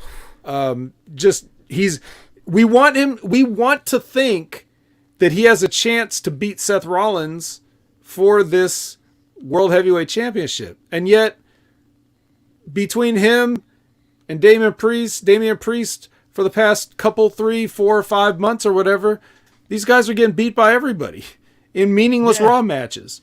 And now you want me to buy him as a contender? It's not his fault. It's the company's fault. That's true. And that's where we're at with that. during that time, I'm talking about when Finn was he the first ever Universal Champion at that time? Yeah. He was, right. It was right, a brand new belt that they just made up Brand out of new. nowhere, kind of like Right. these belts they've been doing lately. Right, Not no, except you're Rollins' right. belt. But if memory serves me right, I think that year, Rollins was friggin' injuring everybody, bro. Shoot. Like, I'm It was talking not about... a great year for Rollins. It was not. He broke Cena's nose with that knee that he does, if I remember correctly. He Retired fucked Sting. Yes, with his neck. And then you had Finn. So whatever was going on at that time with him, I don't know what the fuck was up, but he was hurting some big names at the time, man. And yeah, look, if I was Finn, I'm being honest here, right? That would probably play up on my mind legitly. Because he was crowned the first friggin' Universal Champion, only for him to actually give it up the next night on Raw, which would have sucked for him 100%. You know what I mean? So I'm sure that does play in his mind. And like you said, I'm sure he's over it. But there's that little inkling at the back of your head where, you know, you'd be like, but what if, you know, shit didn't happen? In fairness, Seth seems like the kind of guy that would have profusely apologized and made sure that he was always taken care of and checked up on, because I know that I don't really think there's any real animosity between the two guys. No, of course not. But it just the idea of like, man, they were ready to go with me and I didn't even get a chance to show them, you know? Yeah, So, which sucks for him, of course. You know what I mean? Because he took a completely different path after that, Right. unfortunately for him. But it is what it is. But you're right, Vet. It was Jeff. God damn it, you know him better than I do. I know a Jeff comment when I see it, believe me. The look on your face is perfect. Shout outs to our very own Dr. Jeff Lippman. Anyway, well, let's move on from that because we see more of them too a bit later. Yeah, let's move on so we can get back to it. Yeah, because we will get back to it. But anyway, what's next? We go backstage where Seth Rollins is looking for Finn Balor again. Oh no, that's what I just fucking spoke about. Anyway, next we see The Miz is in the ring, all upset that we are not talking about him and how disappointed he is that Seth freaking Rollins isn't able to hold the open challenge where he was going to accept that challenge and win the title, apparently, Vet. He was. It's his hometown, remember? Oh, yes, true. It is in Cleveland after all. He talks about how he's a god here in Cleveland. Please. True. And how he's going to issue his own open challenge right here, right now. And then who comes out? It is good old Tommaso Ciampa making his entrance, blasting Miz with a boot and accepting the open challenge, only for Tommaso pretty much to destroy the Miz and winning via pinfall, via a fairy tale ending. I'll admit, for a little guy, Tommaso looked pretty good in this match. Last time we saw Tommaso Ciampa, he was the Miz's assistant. He was, actually, wow. 9 months ago. Yeah. You can easily forget about that now, but thank God he's back to his normal self. I mean, shit. Apparently we're going to get a DIY reunion soon, but we'll see. You're excited, clearly. Yeah, clearly. Just try to contain my excitement. But, but The Miz is another guy who, God damn it, he could pretty much do anything you want or get anything over, and they have no interest in it whatsoever. They just continue to use him for things like this. And I'm not saying he needs to, get one of those, like, a Chris Sabin push, like a Goldberg 98 push or anything like that. I'm not saying that. Whoa. But there are more creative and useful ways for The Miz to earn a paycheck. And I feel bad because people I feel bad because people either talk about how The Miz is criminally underused, or they just are like, God, why does he still work here? Just fire him already, I think he's a great hand, and I really think in some ways he's Teflon, Vet. Obviously, but you would still like them to get the max value. Like anybody that they're paying a paycheck, and the paychecks are substantial even at the lowest level, you want them to get the most out of it. Not just for you don't care about their financial stability, but you care about your own entertainment, right? Like, absolutely. If you got these guys and you're paying them, can we come up with something better than this? I don't know. It's the same old shit with The Miz, bro. Yeah, this is not the spot for The Miz, So. I'm assuming he's Jeff Littman, but he says Ciampa versus Lethal for older 37-year-olds. Plus, minus. Oh, jeez. No, Jeff, please. And he also says minor league superstars, absolute zeros on the MR. Yeah, well, only a mark would consider there to be a difference. It's true. Well, anyway, look, like I said, The Miz is The Miz. He's pretty much Teflon. You can't even destroy him anymore. You can't hurt him. He's always going to... Look, I think the people respect him anyway, but he's there just to put everyone else over, I guess. I mean, at the end of the day, we forget... Well, not really. He's a 2-time Grand Slam champion, right? No. Are you sure about that? I'm sure he was only a 1-time WWE champion, but... No, he's more than 1 time, actually, believe it or not. Is he really? Okay. Yeah, for real. It's true. Believe it or not. I know it's crazy, but it is what it is. Well, let's move on because we come back from commercial and we see Judgment Day making the entrance, mics in hand. And yes, we see Finn Balor once again getting on the mic. He says Seth Rollins' little open challenge is cancelled because of him, and he's the only one that's going to take the World Heavyweight Championship away from him. And as for the crowd, if they like singing the song so much, technically they're not singing though. They're sort of miming it, but yeah, it's still singing. Well, whatever. They'll be singing it at his funeral. Then Rhea Ripley takes over and says that Finn will take the World Heavyweight Championship home to Judgment Day, and she's got the women's division locked down, as Damian Priest will win Money in the Bank, and a Latino hit is going to put down our favorite in Cody Rhodes. Priest then talks about how he's going to win Money in the Bank and tells Cody to keep his boy's name out of his mouth, or he'll never be able to fight anyone ever again. Dominic then tries to speak, but gets drowned out by absolute boos. He eventually stops waiting and shouts about how he's challenging Cody to find 2 partners to have a trios match against them tonight. Dominic still brings that heat, man. I'm so tired of all this. Really? I don't mind Judgment Day. Dude. This is the dumbest gimmick, the dumbest name, the dumbest presentation. The name is bad. They are laughable just standing there looking like they look and acting like any of them have anything in common. I'm done with all of this. All of it. I don't like one thing about this group. Really? Wow. Nothing, no. I'm starting to like sort of, believe it or not, I'm kind of liking him for some reason. I think they deserve being, I'm talking about Judgment Day. Because whatever they've been doing, look, WWE is really, I don't know what they're trying to do in many ways, right? Because it seems like they want them in your faces, right? But they're losers. That's the problem. Other than Rhea Ripley, really. They're a bunch of losers, right? But really, they rule Monday nights, man. They're on how many segments during every Raw? They're on like at least 3 every week. Right, and that's a problem because the WWE is balancing that out. They're giving them all the TV time to lose. So that's the problem. Except for Rhea, but everybody else, losers.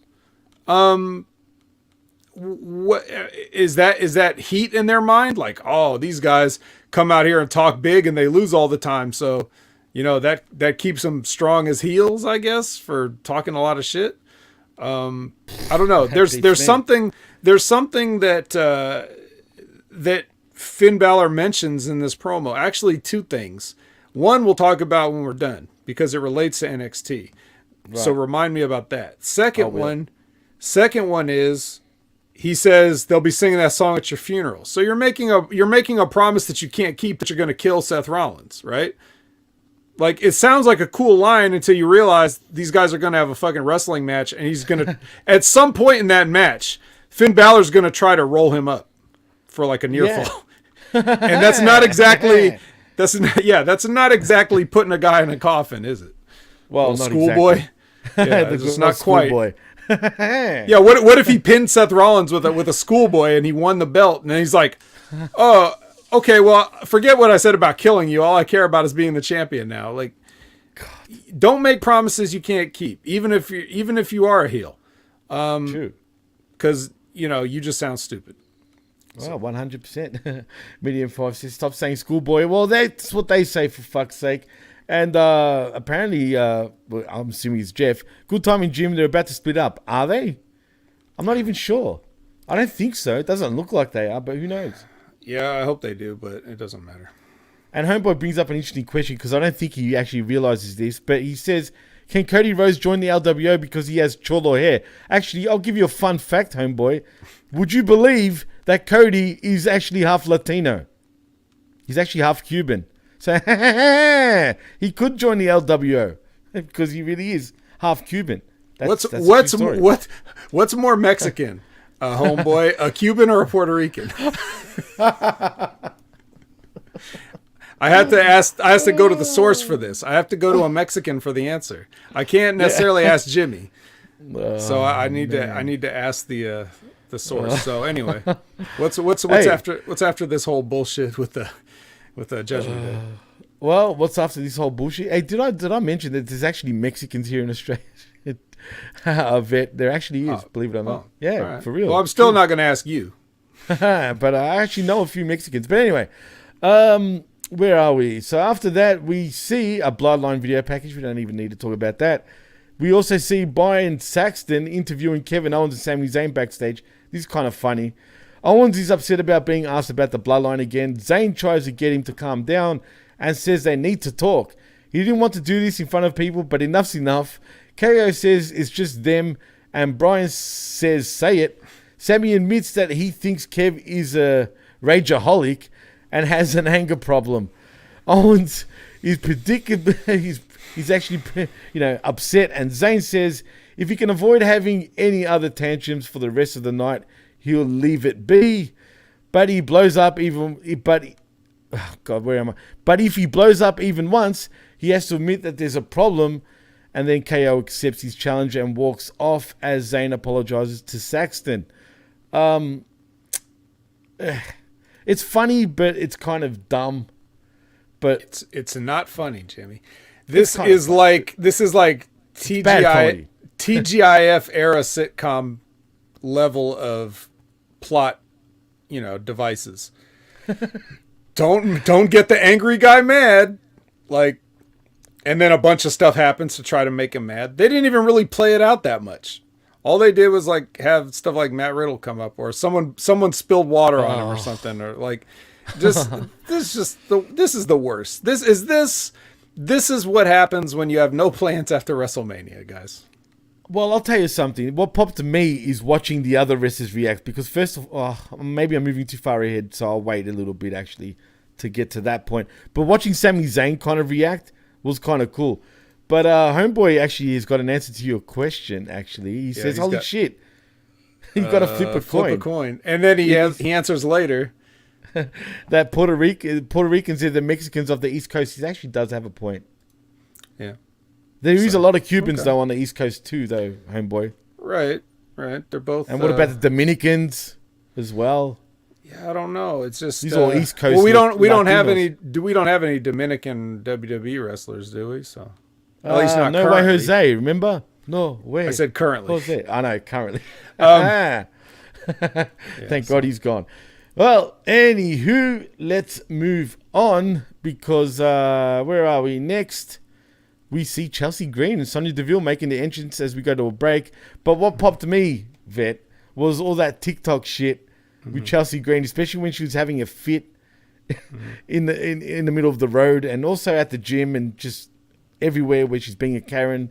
She kind of started... It was kind of reminiscent. I know you're probably going to think I'm crazy, but it kind of reminisced a little bit to me about... remember when she was the hot mess in Impact? Mm-hmm.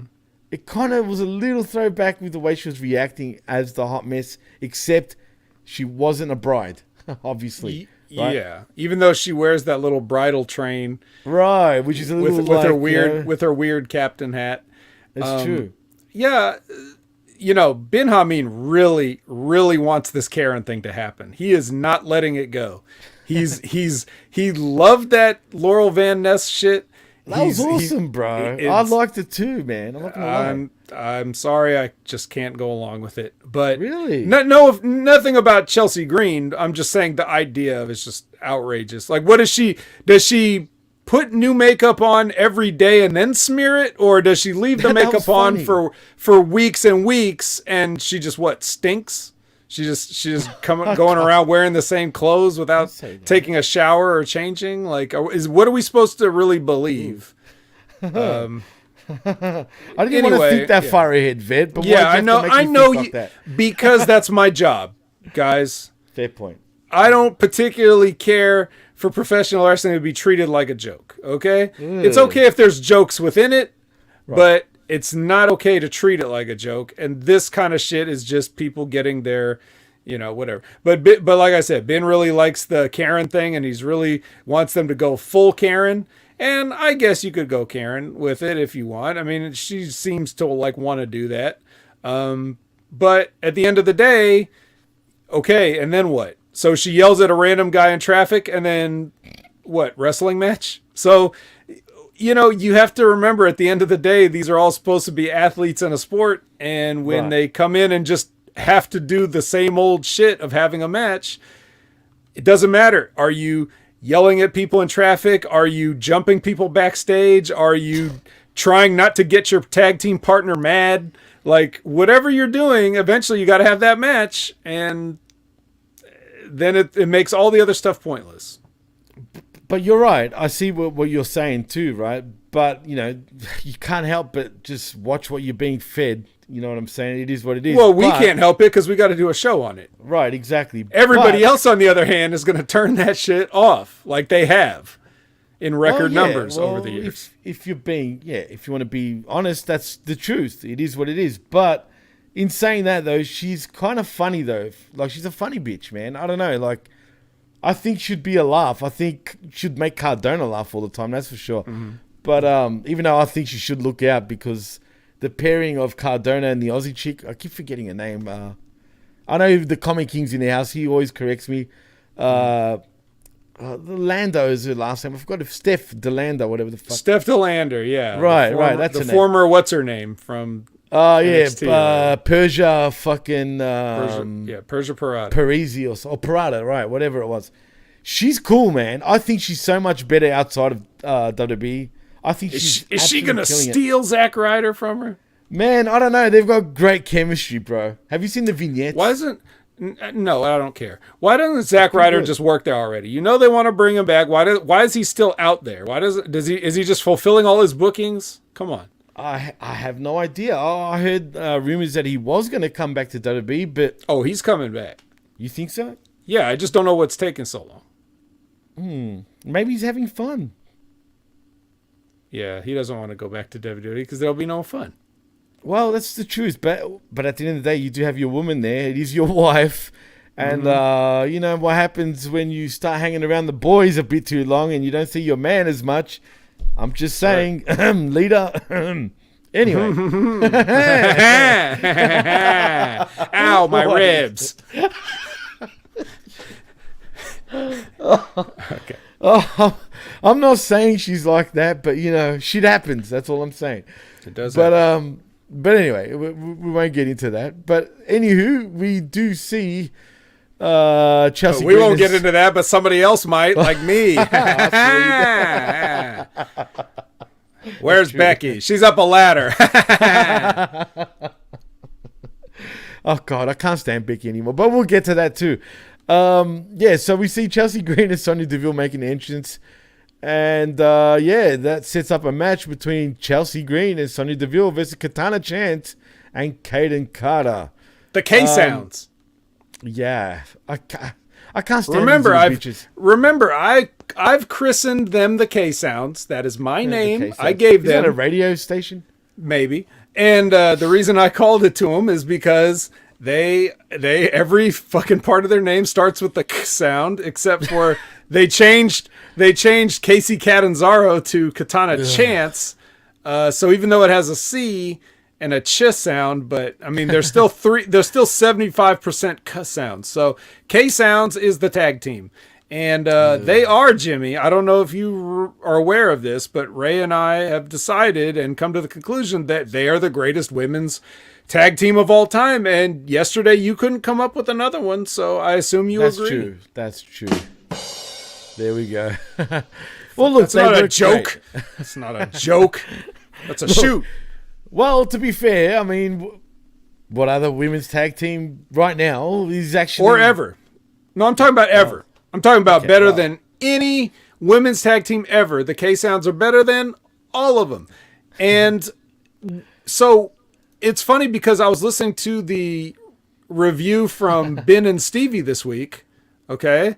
And Stevie made the point, totally divorced from my opinion, that these two, talking about the K-Sounds here, which he called the Green Girls from NXT, he said they look way more comfortable, they move better, they have better chemistry and everything than these supposed, main roster pros.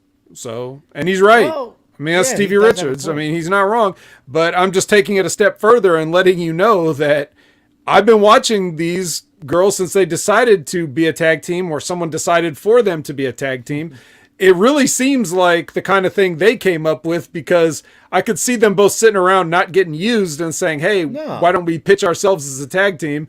And then they're like, yeah, sure, go ahead, whatever, we don't care. And then they actually impress some people, and a couple years later, now they're called up to Raw, and here we are. But Are they officially part of Raw right now? yes, Okay. They were drafted. Just double checking. Okay, all right. they were drafted to Raw. The Witches were drafted to SmackDown with the NXT belts. So that's weird. But That is weird. Are they But still... yeah, they're on Raw. They still got the NXT belts over there? Yes, and Rhonda and Shayna said that they want those NXT belts.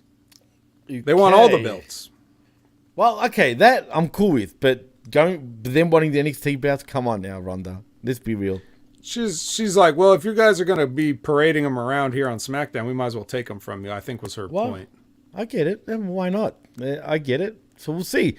Well, anywho, did I mention that Katana Chance and Kaden Carter do win via pinfall? That's right. With Best the tag team of all time. with the after party on Sonya Deville. Oh, is that what they call that? The Oh, after I didn't know that party. after watching them for all these years. If you don't know, the after party is like a combination neck breaker and 450 splash. Well, hey, that's what they call it. The after partiki. Literally. Well, anyway, next we see Vet's favorite guy in Cody Rhodes making his entrance for an interview on the stage. I'm joking, Vet. Get the chicken out. Yes. As a matter of fact, here he is, Cody's chicken. There we go. It's literally Cody's chicken. Well, he says Judgment Day are on fire. I don't know if he really means that, literally or, I don't know, metaphorically. But anyway, regardless, he says they're on fire. And underhanded as they are, putting Balor, Ripley, and Priest over for their accomplishments and opportunities before reminding us that Dominic is also there. He says it won't be hard to find two partners, and he accepts the trios match tonight as we go to another goddamn break.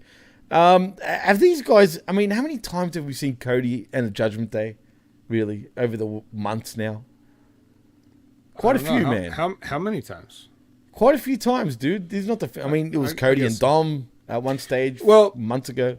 So it became even more clear to me watching this that So we talked about this, right? Where I told you that I think the plan all along was for Cody to win at WrestleMania, and they just switched it at the last second. Yeah, they switch at the last second. Vince McMahon says no, and then so now they have to go forward with the creative plans. So they were going to give him a new belt, which is the one that Seth Rollins has. They were going to give him that to replace the two belts so that Cody could just not carry two belts around for no reason. And then Vince changed his mind, so Roman kept that belt. So they're like, well, what are we going to do with this belt? We already got it made. So they're like, I don't know, hold a tournament and make it a World Heavyweight Championship or something. So they end up doing that so Seth Rollins can have a belt. Yeah. Right. So now they have to give other people other belts that are actually the same belts that they already have, except just urine colored now. And then that's just to cover up the fact that, oh no, we didn't just create this out of nowhere. We were always planning to give everybody new belts. But clearly, if you look at the storylines that they're doing, it makes a lot more sense if Cody's got that belt, right? And Roman on the other hand now has nothing because he would have lost his title and the bloodline's going to break up. Right. And so that brings Roman completely crashing down to earth and leaves him with nothing. Instead, it's really hard to look at Roman as like, well, what's changed for him? He's still not only did they give him another belt, he still has the 2 old ones. That blows my mind, man, in itself. But apparently they're gonna I think they're gonna wait until SummerSlam or some shit, and then eventually they're just gonna, take him away from him supposedly. But I don't know. The point is though that if you imagine that Cody had beaten Roman at WrestleMania and had the undisputed championship, then him teaming with guys like Kevin and Sammy makes more sense because it's like, look, it's all the champions. These are the guys that took down the bloodline, and they're still hanging out. They're still friends. Now they're battling the Judgment Day, which is a group. So it's like, it makes sense. Now Cody just has no belt. He has a fake broken hand. Okay. How long is he going to milk that shit for, too, This is as long as Bob Orton did. But as a baby face. But as a baby face. Or maybe he's hiding a chicken in it. Whatever the case. Anyway. It's right here, right? It's right here. There it is. So you get what I'm saying, though, right? Like, if you just imagine that Roman had lost, all the creative after WrestleMania makes a little more sense. It makes more sense why Brock would have attacked Cody in the first place. All that stuff. And now you would have, hey, the champ is teaming up with the tag champs to take on the Judgment Day. It sounds a lot better if you look at it that way. But you're right. And like you said just before, either way you look at it, what does Roman really fucking lose? Nothing. He's got all the belts. Literally, he's got 3 of them. 2 of them are useless, but whatever. He's got everything. Doesn't matter what happens to Roman. He's still the guy. But Aaron says in the chat, this show is better than Light the Fuse. Great work, Jimmy and Vet. Well, thank you. That's a great compliment, actually. Which just quietly, I think, is live right now. Is it? Is it really? Perhaps. Oh, shit. Oh, this is a normal time. Well, that's okay. You know what, Jimmy? You've got things to do. Ben's got things to do. We're all very busy. Oh, no. I'd be happy to help both of you out simultaneously if I could. If we could do a simulcast where Ben asked me a question about Dynamite, you asked me a question about Raw, I would be happy to go back and forth, but I don't think we can do that. We can do that somehow. Simulcast, yeah. We could just move over to HMG and literally take over. Like, I mean, right. Just crash the party. Yeah, so I don't know, but anyway, yeah. So my point is, you're right. Judgment Day, these guys, we've seen it. It's just another case of what I said at the top about Raw having all these people under contract and the same 15 people on the show every week. Oh yeah, it's true, man. It is what it is. Sorry, but next I'm a bit annoyed, Vet. Okay. It is, well, do you want to call them the Hurt Business, whatever? It is Cedric Alexander and Shelton Benjamin versus Indus Sher. Goddamn. In Sanger and Veer. I want to say this. Boy, did Cedric and Shelton, though, impress me at first. They came in hard, dude, it seemed. I mean, they looked good, too, but they lost. And Indus Sher win by pinfall with a freight train crossbody from Veer Mahan onto Shelton Benjamin. It's a shame because I feel like these guys... Look, I'm not the biggest fan. I hate Indus Sher, just quietly. But I'm not the biggest fan of Cedric Alexander either. Mm-hmm. But you know what, man? He kind of looked good in this match with Shelton, but nevertheless, they still lost. Can't we call Sanger and Veer, instead of Indus Sher, can we call them Indus Bitch Tits? Because that's all I see. I see a lot of estrogen going on with them two. I'm just saying. Jimmy, what is your problem with Indian people, Jimmy? Let's get to the bottom of this. I've got a problem with men having bitch tits. Just saying. Okay. More testosterone, boys. Or you'll kick my dog. Nah. Right. Look, we've got a lot of Indian listeners. Shout out to our Indian listeners. I don't know why they listen, but they listen, even though I say certain things. Hey, it is what it is. Mm-hmm. Yeah, well, so I guess a couple of weeks ago on one of those shows you missed, that Indus Sher beat the shit out of these guys so bad that really? Shelton didn't even get in the match. They just knocked him out and then jumped Cedric and beat him in a few seconds. So this is them sort of okay, now you're going to be strong on them for a little while, but eventually you are going to lose. I don't know. Yeah. Eventually, what are you going to do? Like, okay, after you've beaten up the Hurt Business a couple times, now what? Why wouldn't these guys just immediately be saying, why are we wasting our time with this? We want Sammy and Kevin. There's no tag team in the WWE that should have to be waiting in line behind anybody because their tag division is whack. Not that they don't have tag teams, but the division, the focus that they put on tag team wrestling is in the toilet. So it'd be nice if we actually had some people that were in tag teams that said, hey, I want to be tag team champion, instead of just having the same matches or whatever and saying, we're coming to destroy everybody. Well, why are you worried about the Hurt Business? You already destroyed them. Now you're going to destroy them again? What's going on here? And again, I know they don't book their own matches, but everybody else seems to. So why don't you just walk out like when they're or when they're sitting in the back talking about Kevin not getting mad? Why don't you just walk up and say, we want a tag team title shot? It worked for Imperium, so why not for Indus Sher? 100%. Jinder, who's Indian himself, right? He says Indus Sher viewership is tripled in India than Cody Rhodes. Well, you're from India, Jinder, not Jinder. But what do you think of your boys, Indus Sher bitch tits? He loves them, obviously. He's managing them. He's managing them. Or his brother is, whatever it is. But it does Jinder Mahal, the one spelled with Jinder. Are they twins with Jinda? Perhaps, I think. That's Turpin Jinder, and the other one's... Wait, does he still wear a turpin? I think he does, doesn't he? Not right now, no. Oh, no, he's not. You're right. That's true. Oh, God. Of course, Jeff, you're a sanger maniac. I don't know why. I mean, you must love bosoms, clearly. Well, he likes all those calm chats that he used to have with all the ladies in the NXT kitchen. Medium 5 says Jinder has bitch tits too. Oh, well, they're a bit tighter, you know what I'm saying? They're a little tighter. But anyway, we're not here to talk about bitch tits. We're here to talk more professional wrestling. His name was Robert Paulson. All right, continue. Well, anyway, backstage we see Sammy and Kevin again. Yes, I did say that. It's Sammy and Kevin are walking backstage when a guy bumps into Owens, like you said earlier, and spills water on him. Owens says it's no problem, it's all good, all calm and collected. He has an idiot problem, not an anger problem, and he can't blame that guy. Anyway, they soon run into Matt Riddle and he asks Owens if he's been watching his movies. Kev screams, but gets a handle back on it and says they're great and wishes him luck in the match as we go to another break. I felt like they set him up for Riddle to do this. I felt like Sammy told Riddle to do this somewhere down the line. But whatever. He's like, yo, dude, blah, blah, blah. Is it just me, though? Since I hadn't watched Raw for a couple of weeks, Riddle looks jacked, bro. I don't know. I kind of only half pay attention to some of this stuff. So, like, I'm not really like...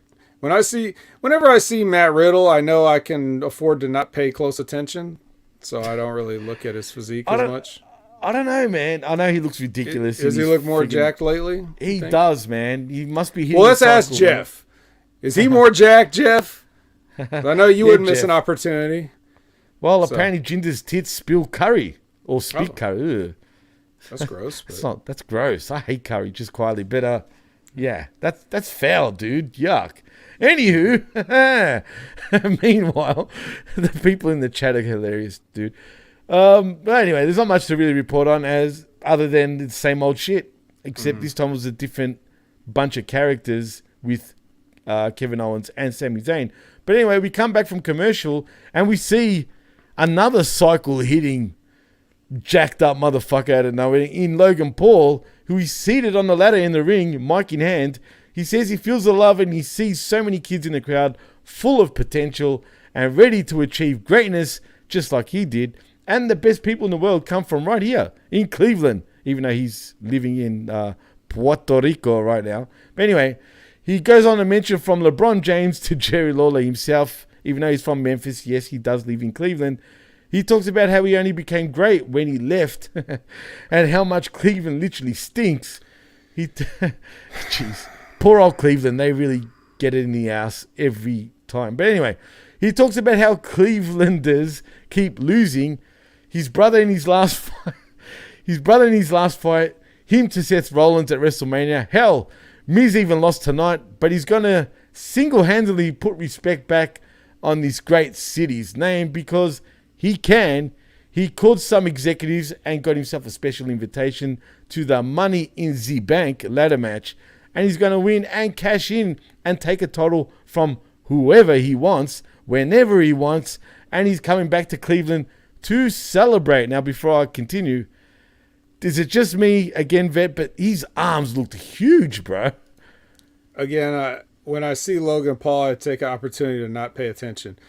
But what I did notice, though, was that he's cutting the same promo that anybody from Cleveland has cut, including probably The Miz. Multiple times throughout his career. He keeps doing the, I love Cleveland, or like, I'm from Cleveland and everybody great is from Cleveland. The ones that leave and talk about leaving Cleveland and everybody's a boo, like that. It's like, do you guys not realize how many times you've said the same promo with different people from Cleveland? Dude, I feel sorry for Cleveland. I told you. You know what? I've got a soft spot for Cleveland too. Well, fuck Cleveland. Who cares about Cleveland? My point is us who have to hear the same shit and act like it's new. Maybe they legitimately don't remember that they always do this promo. They've been doing the same promo for 20 years. It's true. No, you're right. It's actually true. I don't know why. Even The Rock, man. Remember that? The Rock bagging the shit out of Cleveland too back in the day. I mean, why Cleveland? Why does Cleveland always have to get it every time? I don't know. I've never really been to Cleveland. Maybe passing through and that's it. I don't think I've ever spent any time there. But shout out to RBV, by the way. Or he's in Cincinnati. Yeah. But still. So I don't know personally from firsthand experience if Cleveland's bad or why it's bad, but I do know that ever since I've been a kid in popular entertainment, people use Cleveland as the butt of jokes. So wow. Yeah. Well, unfortunately or fortunately, I do have my first cousins actually in the States. I've got a lot in New York Cleveland? too, but in Cleveland, and they came here to visit us, funny enough, a few years back. So shout outs to you, Tonya. Did they stink or something? No, actually they're pretty good. They're pretty well off. But I don't know what's up with Cleveland, but it is what it is. But that's why I've got a soft spot for Cleveland because of family, obviously. But I thought Cleveland rocks, dude. That's what I thought. Clearly it doesn't. It stinks. Yeah. Just saying. Well, anyway, speaking of stinks, I wonder if he smells his fingers. Just saying.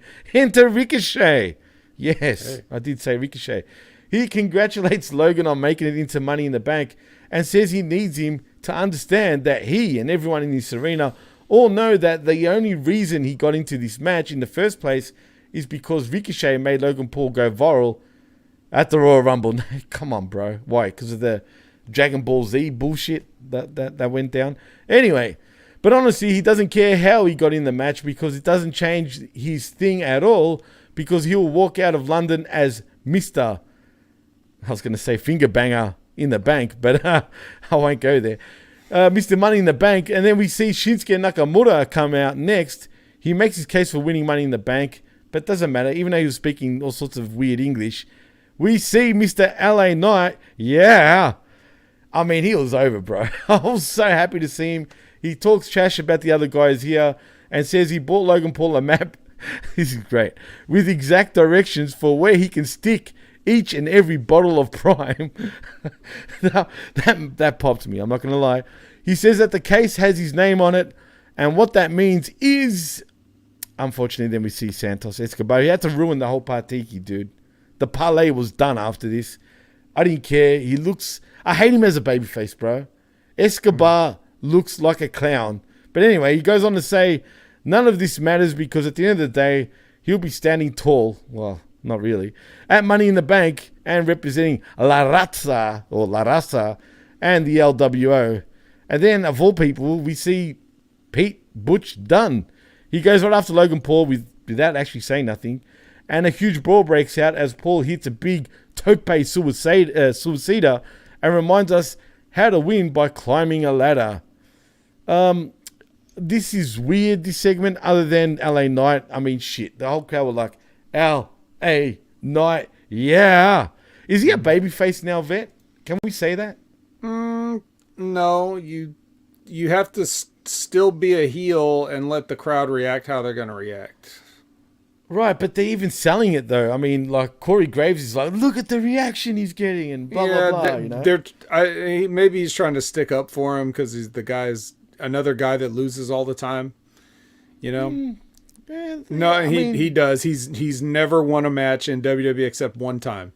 The only time he's ever won a match, he beat Rey Mysterio, who he shouldn't have beat in that match that he beat him in. But didn't he win last week too on SmackDown? He beat a job guy once on SmackDown too. That's it. He's got 2 wins.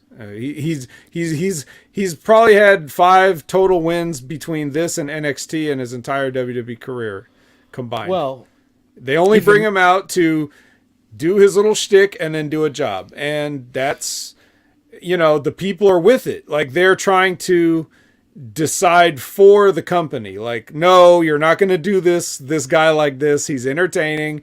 We're going to cheer for him even though we're not supposed to. You know, we're going to react to him. They're not, you know, they're not going to take this booking lying down. So that's what's happening here, but he's got to still be a heel because that's what the people are liking. They're liking his comments to these guys. Absolutely. They're liking his attitude and his obnoxiousness. It's fun. Especially after this parade of, you know, questionable charisma having guys. Yeah, it's like, even if guys have their own charisma, like Shinsuke definitely has charisma, not necessarily talking charisma. Never speak English again, Shinsuke, please. That was the most English we've ever heard him speak, bro. Yeah, that's not the best use of it. So, and this is just a classic hit everyone's music segment, which I'm never a fan of. It's just typical. It's just a way to. It's a way to drag out segments because you haven't written anything all day, or you did and Vince ripped it up, whatever the case may be. So I didn't enjoy this, but as you heard yesterday when I read Lisbeth's correspondence, that was funny. Yeah, she said the only people cheering for Logan Paul were little kids, and everybody else didn't care.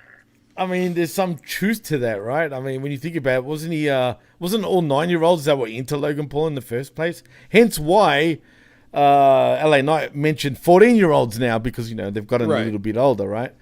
So it is what it is. There is some truth to it, right? So it's true. I mean, and Liz's review of Raw, because she was obviously there, that was great, man, because it was so Liz. It was such a Liz thing to the way she put it. So that's quite funny. But anyway, I didn't mind his segment just for the sake of LA Knight. Obviously, everyone else was kind of, and it's a shame because I'm a huge fan of Shinsuke Nakamura. But well, you know what would have been better than this, Jimmy? What's that?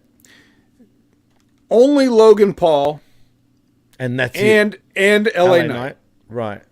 That's it. True. Just them two.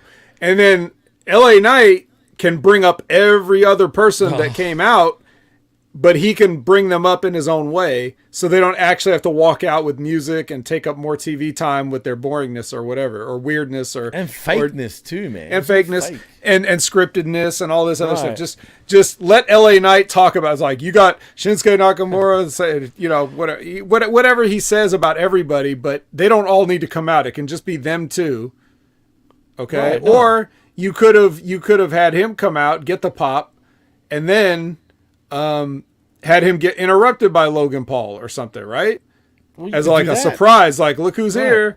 And right.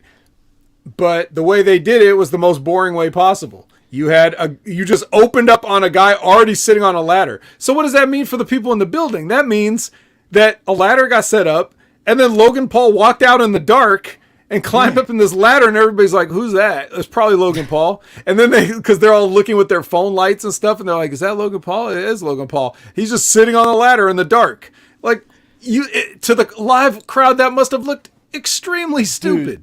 Dude, like I said, I've been to PLEs before, and you know, it's funny, even during like ads or commercials, they do that. They literally, while there's a commercial or some shit that comes up, they darken the fucking ring and cut the music while the rest is just sitting there. And then the second they come back from commercial, bang, the lights are on, music's playing again. And it's like, what the fuck? Really? Is that how shit's done? It's pretty bad. I don't know. I don't know why they do that, but whatever. It is what it is. But you're right. It should have just been LA Knight and Logan Paul. First of all, I was kind of surprised. I know it's Money in the Bank, Vet. I get it, right? It's Raw and SmackDown. But still, every fucking week, we're getting bleedings from Raw and SmackDown. And why do we have a draft if this is happening on a weekly basis? You know what I mean? I'll just say what everybody else says. Wild card, bitches. Oh, I see. Yeah. Wild card, right. Yeah, why Not do Wild we have Thing, it though. drafted? Yeah, no, not that, no. Well, anyway, let's move on, though, because we see the next matchup of the evening. It is Ludwig Kaiser versus Matt Riddle. Well, what can we say here other than Matt Riddle does win by pinfall with a should I say a fall forward tombstone pole driver. It was a decent match. Why did this person write fall forward tombstone pile driver? That move has a name. Idea. It's called the Bro Derek. They've always called it the Bro Derek, and this fucking idiot who's writing this recap wrote fall forward tombstone pile driver. Well, I guess you want to. Was this his first day? I have no idea. That's how he put it, dude. If it's his first day, how does he know what a tombstone pile driver is? I guess he's trying to be a real marktard by naming the move. Maybe that's what it's really called. It's never right? been called that. No, I've never heard of that. It's either personally. the neutralizer by Cesaro Yeah, or it's that's the right. Bro Derek by Matt Riddle. Well, I have no idea, Vet, but that's how it's put. But yeah, why a fall forward? Well, I guess it is a fall forward. He's just describing what the move does. Right, You know what I mean? literally fall forward. Well, post-match, Gunther attacks Riddle. Matt fends him off for a while with kicks, but gets overwhelmed by the ring general's acumen. And then Kaiser comes in to hold him down while Gunther attacks his leg, stomping the calf hard. Cool, I guess. But anyway, we come back. I guess he's not selling that fall forward pile driver. I guess He's just back up and holding him down like, fuck it. Well, when you think about it, how quick did he kind of get up and then just fuck up Riddle when you think about it, right? Saying. Yeah, it's true. I'm gonna call that. I'm Fall gonna call forward. Remember that. Yeah, I'm gonna start calling, instead of calling it a stunner, I'm just gonna call it a sit down neck breaker. That's what I'm gonna call it. Would it be a neck breaker though? Yes, Technically, reverse neck breaker then. a reverse neck breaker, I guess. Or is it a chin breaker? Sit down, sit down, reverse chin breaker. I mean, fuck. Or just a stunner. That's also good. That works. I mean, that does work. Let's You just could say that. spell out. Let's just describe every single move from now on. Get rid of all the move names. All right, done. From now on, even if it says the actual fucking move, I'm gonna change it up. You watch. It's gonna be a little game and see if you guess it. I mean, you'll know it though because you watched it. But still, we'll see. Sami Zayn hits the running across the ring from one corner to another mafia kick. Oh no! But hey, it's called a hell of a kick, apparently, right? Or was it a haluva kick? Whatever. Anyway, For the kids, for the kids, it's true. We should call it the halloumi kick then, if that's the case. But I mean, what is this show? Anyway, it could be about your favorite cheeses, actually, Vet. But anyway, we come back from commercial as we see two trainers are helping Matt Riddle hobble to the trainer's room. Imperium then roll up on Kevin Owens and Sami Zayn to make sure they saw what they did to Riddle and to warn them the same thing will happen to them, as KO then unloads and Sami tells him to put it on pause because they have something to take care of. I love how they always do that. They clink their titles at Gunther and Kaiser as they walk off. I will say this, Gunther popped me because he was amused throughout this whole segment, bro. Well, everything he does is perfect, right? So, But seriously, he was smiling. Like, it's like he enjoyed this segment. It was weird, but it still popped me. yeah. Well, much like we were talking about top heels and everything, like another top heel is Walter here, right? So Absolutely. those guys, those three heels are in my top 5 wrestlers in the world today, So, Well, according to Jinder, Gunther needs a Hitler mustache. Hashtag money. Wow. I could picture it, though. I'm not going to lie. That would be pretty funny. I mean, shit. Yeah, a little on the nose. Or a little under the nose. Right here. Well, Aaron Ben Shlomo says, can we all agree that Sami Zayn is the funniest wrestler in WWE? Is he really funny, though? I think so. But, yeah, he's probably the funniest. Well, who's funnier? Can we think of anyone? I think Kevin Owens is really funny, too. I just don't think that this comedy stuff where they're, like... He just has that... Kevin Owens has that subtle... They both have it. That's why they're friends. That's why they're inseparable. Right, they both have this, like... This subtle, like, sarcastic, off-to-the-side comments. Like, one of my favorite things... It's so Kevin Owens, but yet... Even to this day, like, me and my brother reference this, even though it was so long ago. But, like, there was this one time, I can't remember, it was like Byron Saxon came up in the back and was like, they were trying to interview Kevin Owens, and he's like, sorry, Kevin, I don't mean to interrupt. And he goes, but you did it anyway. Yeah. So, like, I think I remember that, right? That kind of sense of humor where he just says that is, no one told him to say that, but that's just Kevin. And Sammy's got the same sense of humor. So I look at them as a package deal. But this, like I said, this TGIF era sitcom bullshit that they're having them do, that's not where they're the funniest, in my opinion. No, but they do look like they're enjoying each other's company, and for whatever they're fed, they're kind of, you know, doing the most that they could with all these segments. But yeah, I mean, yeah, they're trying to. They're trying, right? Minion 5 says, but Kevin is method funny, but he's not supposed to be either. So, you know what I mean? That's not his shtick. If that makes sense. I don't even know what that's supposed to mean. Well, and like, this comment is only because Vince Russo called him a cab driver all those years ago. No one else would ever think of Sami Zayn as a cab driver, and the only reason Vince Russo thought of it because he had black and white checkers on his tights back then. Well, that makes sense, right? Checkered cab, yeah, sure. Checkered cab. Anywho, let's move on because we see footage of Alpha Academy chatting about their match earlier. And Chad warns Maxine Dupree to be ready for Valhalla and to remember that it's all in the hips. As we see, what's his name? Oh my God, I've gone blank. Otis, doing a little hip movement, Vet. I mean, he was like, yeah, bit too hard, if you know what I mean. But hey, it's WWE comedic bullshit. You know what I mean? This has Vince written all over it, just quietly, but it is what it is. Well, you think about it. As soon as Vince McMahon is rumored to be back, Otis is back with another hot blonde woman. Another one. It was Mandy before. Right, exactly. It was Mandy Rose before, and now it's Maxine. So that somebody there loves that, and who else would it be? He's doing this whole other gimmick with Chad Gable, and then all of a sudden Vince McMahon is back, and now a blonde is in the picture? Okay. Well, I mean, shit. Jinder says, did Vet create a new WWE gimmick? Owens and Zayn, the Ubers. #money. Can you imagine that? The Ubers. Oh, boy. Yeah, they can pull up to the arena, and other wrestlers will get out of the back and give them money. Oh, man. You know what? I shouldn't be laughing because if Vince heard that, he'd be like, yeah, that is great. You know what I mean? He'd be like, the Ubers. I love it.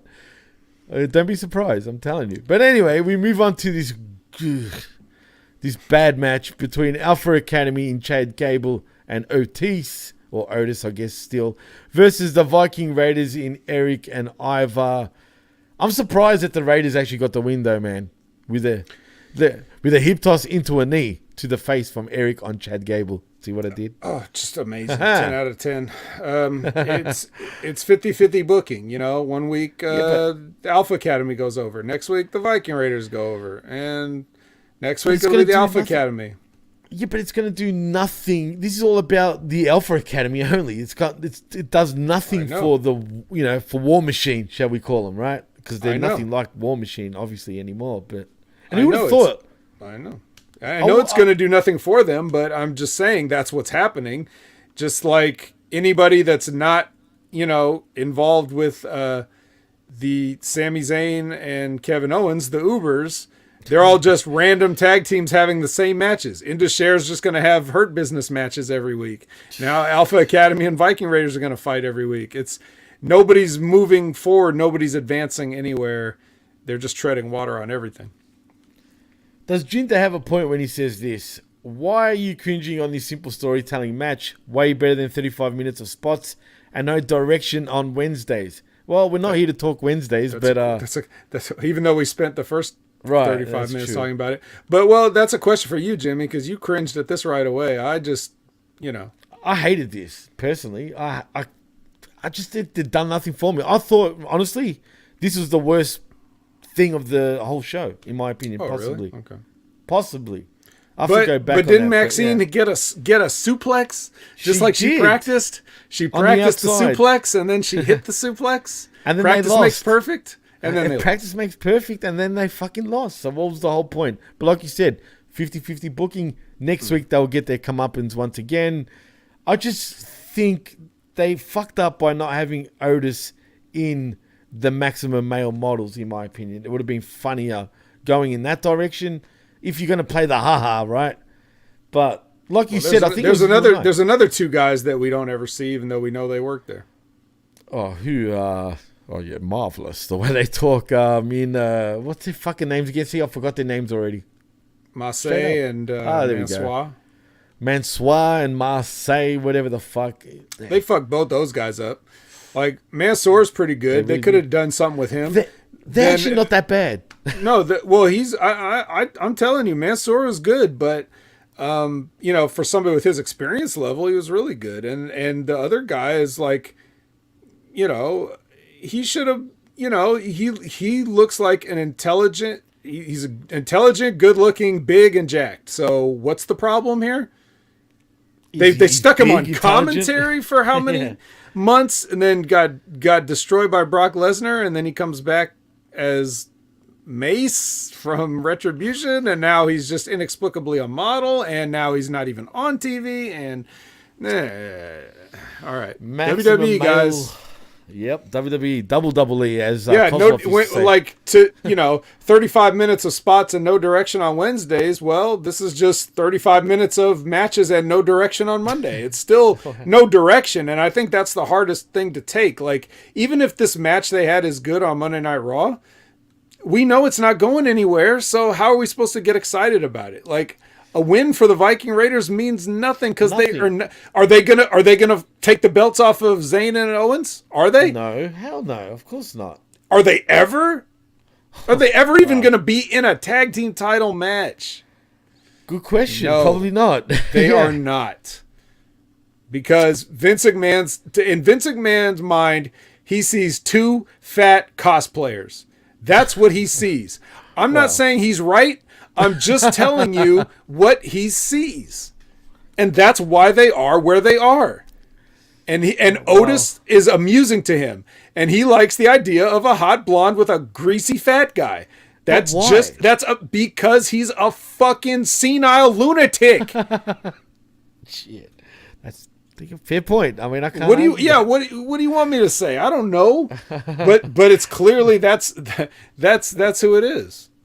We all see two fat cosplayers, apparently, Vet. Yeah. I mean, yeah, I guess. I'm whatever. Like, I'm just telling you. If we all see it, we all see it. But definitely one person sees it, and that's why we're seeing what we're seeing on television. Unfortunately, sad but true. It is what it is. Well, anywho, next we see Guess Who again, Vet. It is the Judgment Day. They are chatting in the gorilla position. Yes, I said it. They're all over this show, man. They are chatting in gorilla about how they're the best because they're all on the same page, apparently. As Rhea Ripley then makes her entrance and we go to a break. Anyway, we come back from commercial as Natalya is being interviewed in gorilla. She says what happened at Night of Champions rocked her to the core, and she's still trying to figure out. You can just tell. Let me stop you right there. If you hear the words "to the core," that is Vince McMahon. He wrote that, bro. To the core. Yeah, to the core. Well, anyway, she's still trying to figure out where she fits in all of this. But tonight is a second chance to prove to Rhea that she belongs and to prove that to herself as well, Vet. Right. Well, anyway, Ripley then blasts Natalya during her entrance and beats her down, throwing her hard into the barricade, then the steel steps, then on the apron, and then a big headbutt, which looks pretty cool, even though it was right to her chest, but it looked good anyway. Into the ring, Riptide connects, and referees and road agents start swarming to a no contest. Yay. Woo. Cool. Yeah, you know what they should have done here? If they ever wanted to get anything out of Natalya, they should have just said, when they put that microphone on her face, she says, I'm going to go fuck this bitch up. They can bleep it if they want, but that's what she should have said. And then Rhea jumps her and is like, you're going to fuck who up? You're going to fuck who up? And talk shit the whole time she's beating her up and let the cameras catch it and then try to bleep it with a 7-second delay and then let it all go down. But at least Natalya would look tough for like half a second. Instead of cutting some weird wistful promo about not knowing where she's going and what's going to happen next and all this other weird, stupid shit. She should have said, I'm going to fuck Rhea Ripley up. That's what she should have said. Grow some grapefruits, guys. Yeah, geez. Get some testosterone, Natalya. Jeez. Just saying. But anyway, Jinder says, to the core, Vince, to my soul, Triple H, to my anus, Jinder. Mm-hmm. There you go. Actually, you know what Triple H likes? He likes, look in my eyes. Ah, true. Or, true. I'll show you who the hell I am. Those are Triple H lines. So when you hear people say, it's time to show you who the hell I am, or look in these eyes, that's Triple H. I am the game. Well, anyway. Well, obviously it would be too obvious if somebody else said they're the game. But true. What about if you're playing a game? Are you the game though? Well, not exactly. And just to remind everybody, when on June 28th, with early access to AEW Fight Forever, you can see me streaming twitch.tv/OpinionHammer. You can see me play the game one day early. The game, literally. That's right. All right, continue. You know, since I'm in Australia, that means I might get the game before you. Oh my God! Extra early. One day earlier. Well, Aaron says in the chat, all they had to say, lights, camera, fart. It worked so well in the past, so why not do it again? Why not? Remember that genius gimmick where Natalya farted? That was so, man. I forgot all about that. Thanks. Like everybody in the arena couldn't tell that shit was coming over the PA system. That was fucking stupid, man. Why did I have to be reminded of that? Anyway, let's move on, because speaking of being reminded we're stupid, we see Raquel Rodriguez interviewed in Gorilla. She says she's got that beatdown. We'll get to that in a moment. She says she's got her sights set on the Money in the Bank match, but when she wins the briefcase, she's going to take Rhea Ripley's title from her. No, you're not. Because what she just did was not okay, apparently. Rhea storms in and confronts her, but Raquel keeps her cool as Rodriguez makes her entrance, and we go to another break. Now, you know what she should have said instead of that bullshit that you just said? She should have said, I'd like to see Rhea try that shit on me. Yeah, and then like look right in the camera and be like, try that shit on me. Okay? I'm not some used up old Muppet. And then Rhea can be like, Muppet. What'd you say? What'd you say? Try that shit on you? Yeah. She pulls her I'll pants fuck down you up after too. A lot of people need to get fucked up tonight, and then they can have the pull apart. You know, I wish I was writing this show. Actually, well, if only I never wanted to be a writer, but you know, this is just sitting here coming to me, man. I can see you enjoying that though, dude. I think I would too. If shit was working out and shit, like, it'd be pretty fun. Yeah, if I had sold my company for $9.3 billion and I can just rip up everybody's script, then cool. Yeah, I want to do it. If I'm the guy writing the script that gets ripped up, I don't want to do that. So that's I basically just have to be Vince McMahon, or you just have to settle for me doing this podcast. Well, Aaron says, wait, if you buy the Elite version, you get the game one day early. Correcto mundo, Aaron. Do your homework, Aaron. Do your homework. As a consumer, it's important to do your due diligence. Absolutely. Many games have pre-order bonuses. They do. Actually, did you get... excuse me, you said you got the Elite version, right? Does that mean you get all the DLC too? Yes. You marked hard. I'm joking. Because I'll be doing the same thing. Well, all my favorite wrestlers are in the DLC. They got Hook in the DLC. They got Keith Lee in the DLC. Actually, that reminds me, I forgot to mention earlier. Did you hear about the rumors about Hook possibly joining WWE, and that Taz actually wants him to go there? Do you believe any sort of this bullshit? No, I don't really believe it. No, I can see him wanting to go to WWE, but we'll see. Well, maybe apparently he they're does. big fans. Maybe he does, maybe he doesn't. Or they're big fans of just taking a guy's son and fucking with him, you know? Like Especially they do with Taz's everybody son. They'll else. fuck with him, bro. Yes, for they will sure. fuck with him real bad. Bad. On Real another bad. note, did you notice CM Punk wearing a Danhausen shirt last Actually, night? I didn't actually. That's who was on that. his shirt when he did the run-in, yeah. You know what's funny? I forgot all about Danhausen. What the fuck has happened to Danhausen? He's Gonehausen. Yeah, he's gone now, and I don't know. He's not. Is he still under He's not on contract, Ring of Hausen? Honor. He's not on No. Rampage. He's nowhere. So I don't know. Maybe he's injured or something. I don't know. Speaking of Rampage, we also got the announcement that for the first time ever, and I'm actually happy about this because, as you know, we do Uncaged on channelattitude.com as well as the Smack Attack, and now Yeah, also MJF the sighting. Yes. I'm excited, bro. About time we get something good for fucking Rampage. You know what they messed up though? They should have said MJF is contractually obligated to appear on Rampage. That's how they should have said it, because you know But he why doesn't. Rampage? He wouldn't want to go, so they should have made it seem like they were forcing him to go. That's true. Well, the biggest marktard of Torn pectoral. Danhausen. You have to have a pectoral first. Well, I know this is Jeff because he absolutely loves Danhausen. Legitly, he really does. So apparently a torn pectoral. How long does it take him to recover, dude? He's no Cody Rhodes. I'm just saying. 9 months for Danhausen. Well, Jeez, maybe 19 months. 6 months, because again, there's no pec to tear, so What he happens if he curses should be his back. pec? He should be back quicker. That's true. Aaron also says, thank you, Vet and Jimmy. I finally did something well by choosing the elite. The elite. The elite. No, Yeah, well, thank you, Aaron. Yeah, you might not have chosen well by watching this show because we're about to go as long as Raw if we don't. I'm blast through the rest surprised, of bro. I'm surprised. But you know what? We're near the end, man. Trust me. I never We're really having go fun, over though. 2 We're having hours. fun. I'm making up for my last appearance. I gotta. Actually, I mean, we've gotten a lot of praise, man. But there was one comment in particular, and I forgot to mention it before. But it was Aaron that brought it up. Oh, yeah, this is what he said. And also, the Vet here is more energetic. I do not know how it is, but in all the shows the Vet does, he always seems tired. But not here, apparently. Tell him what I said earlier, Jimmy. Remember? He was here on a mission, Aaron. He thought he had a shit go the first time. Well, not the first time, but the last time. Wait. Not that part. After that. You don't remember? And the he's part here to redeem himself. No, just no, quietly. not like fine. Nero. I'm not the Redeemer. No. Oh well, no. I said. Remember, I explained. I said it's the drugs. Oh yes, I forgot about that. You're right. I did drugs, so I'm He in a did. better mood. He's on that heavy shit. You know what I mean? Yes. I don't know what it is. Is it meth? Is it? I'll never tell. Continue.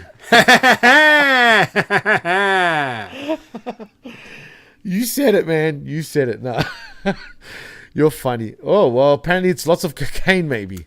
Close, but you're way off. Ooh.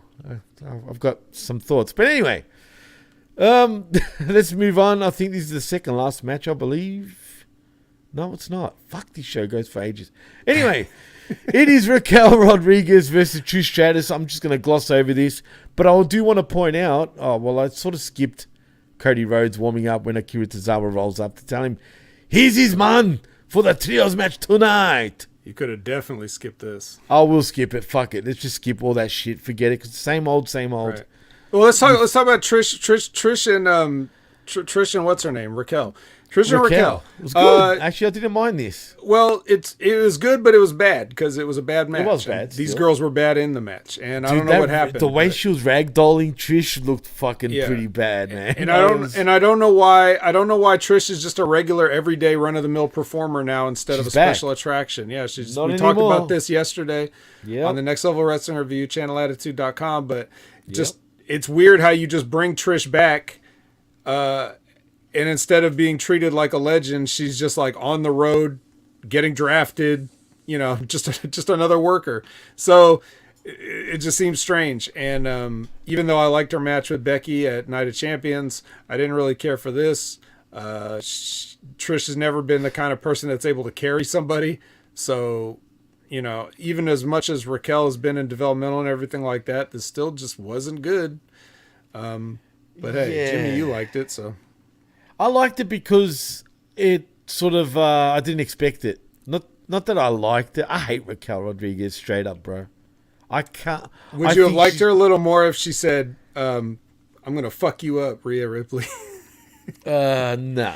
You know really? why? That wouldn't have been any better if she had said that. You would have been like, oh, well. I'll be honest. I guess right? Beth's right in the show. I think maybe it's Braun, man. Maybe the fact that she's with Braun Strowman, who I think is the biggest, goofiest idiot in all of professional wrestling. I said it, yes. Well, I get it, though. I get his attraction, Vet. I truly do, but he's just a big goof. So, in turn, Raquel is just as goofy. Okay. They suit each other, bro. Let's be real. I guess so, yeah. I mean, shit. But anyway, she ragdolls her pretty good. It looked pretty cool. But then when they done the replay up close, it didn't look that good. But from far, it kind of did.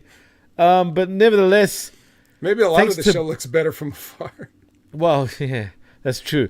But nevertheless, Becky had to fuck it up for Raquel Rodriguez anyway.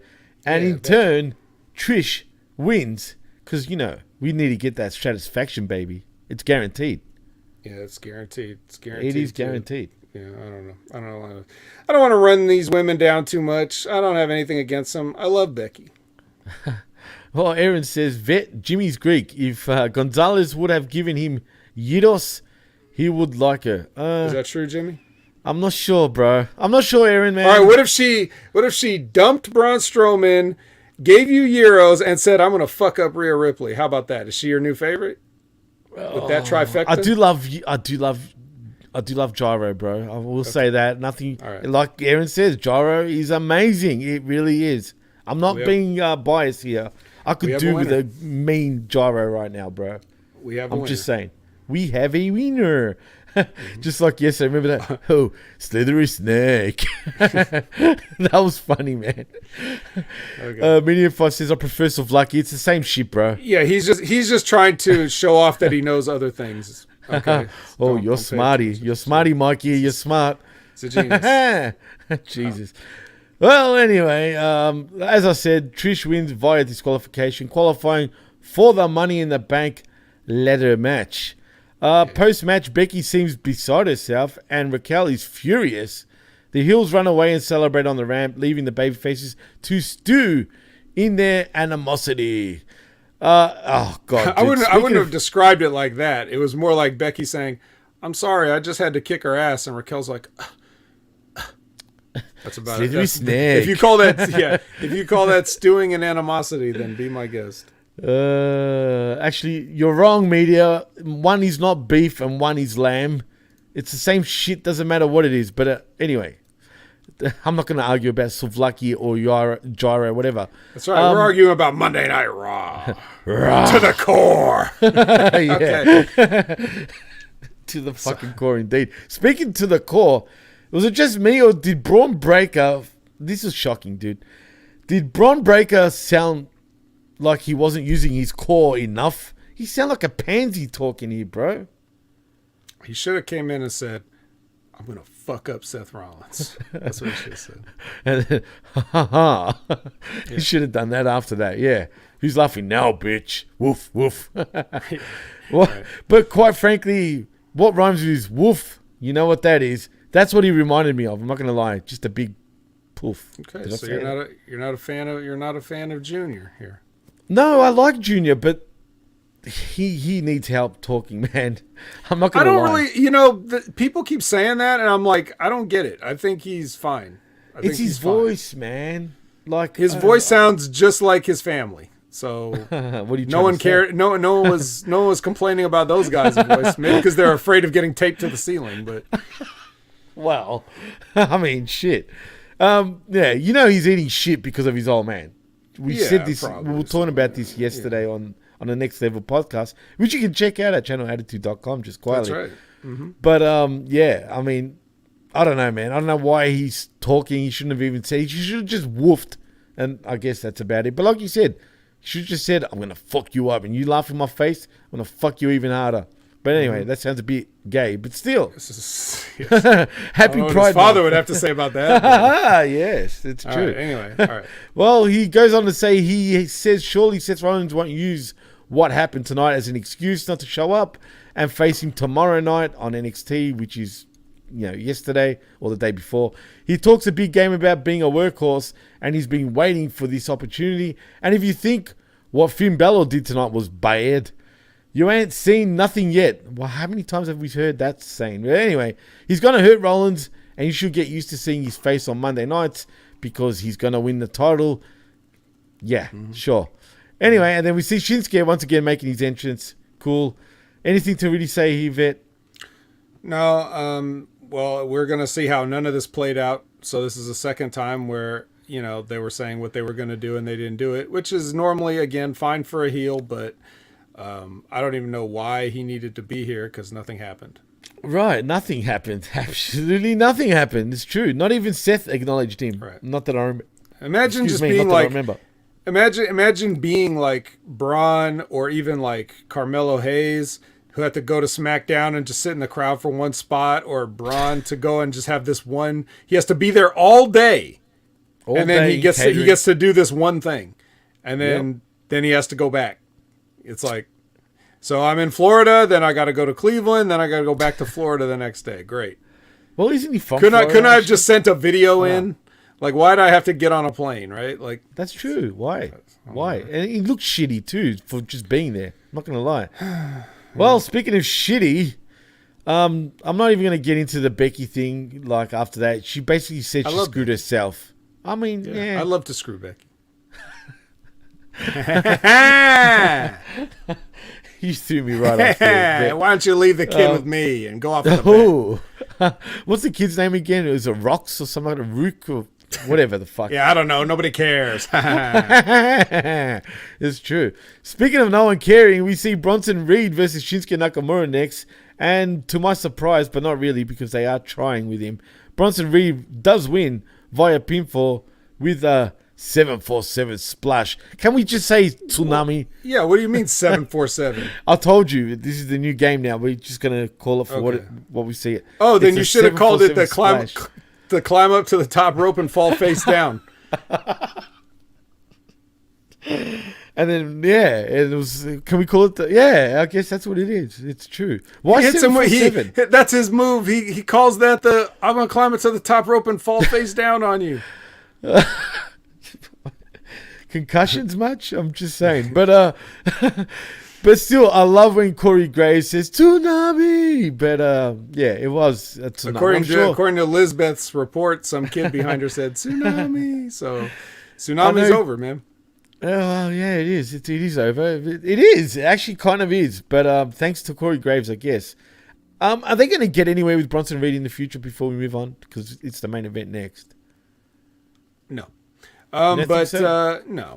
But what do you think, Jimmy? I mean, I have no idea. Actually, not the same question.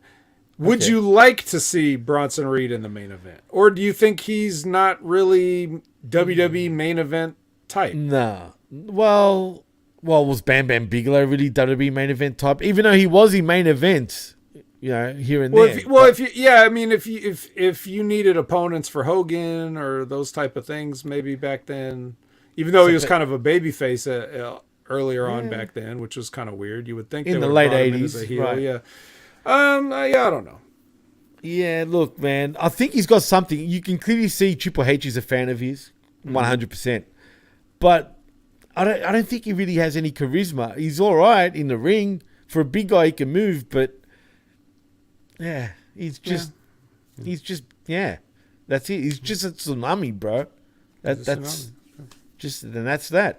But anyway, let's move on though, because we see Seth freaking Rollins appears from the hospital. Apparently, he says they took him out of the arena to X-ray his ribs, but he doesn't stop and he doesn't make excuses. So he'll be at NXT tomorrow night to defend his title against Bronn Breakker. And as for Finn Balor, there's the guy that beat him 7 years ago, and Money in the Bank can't come soon enough, and blah, blah, blah. So, we move on to the main event, Vet.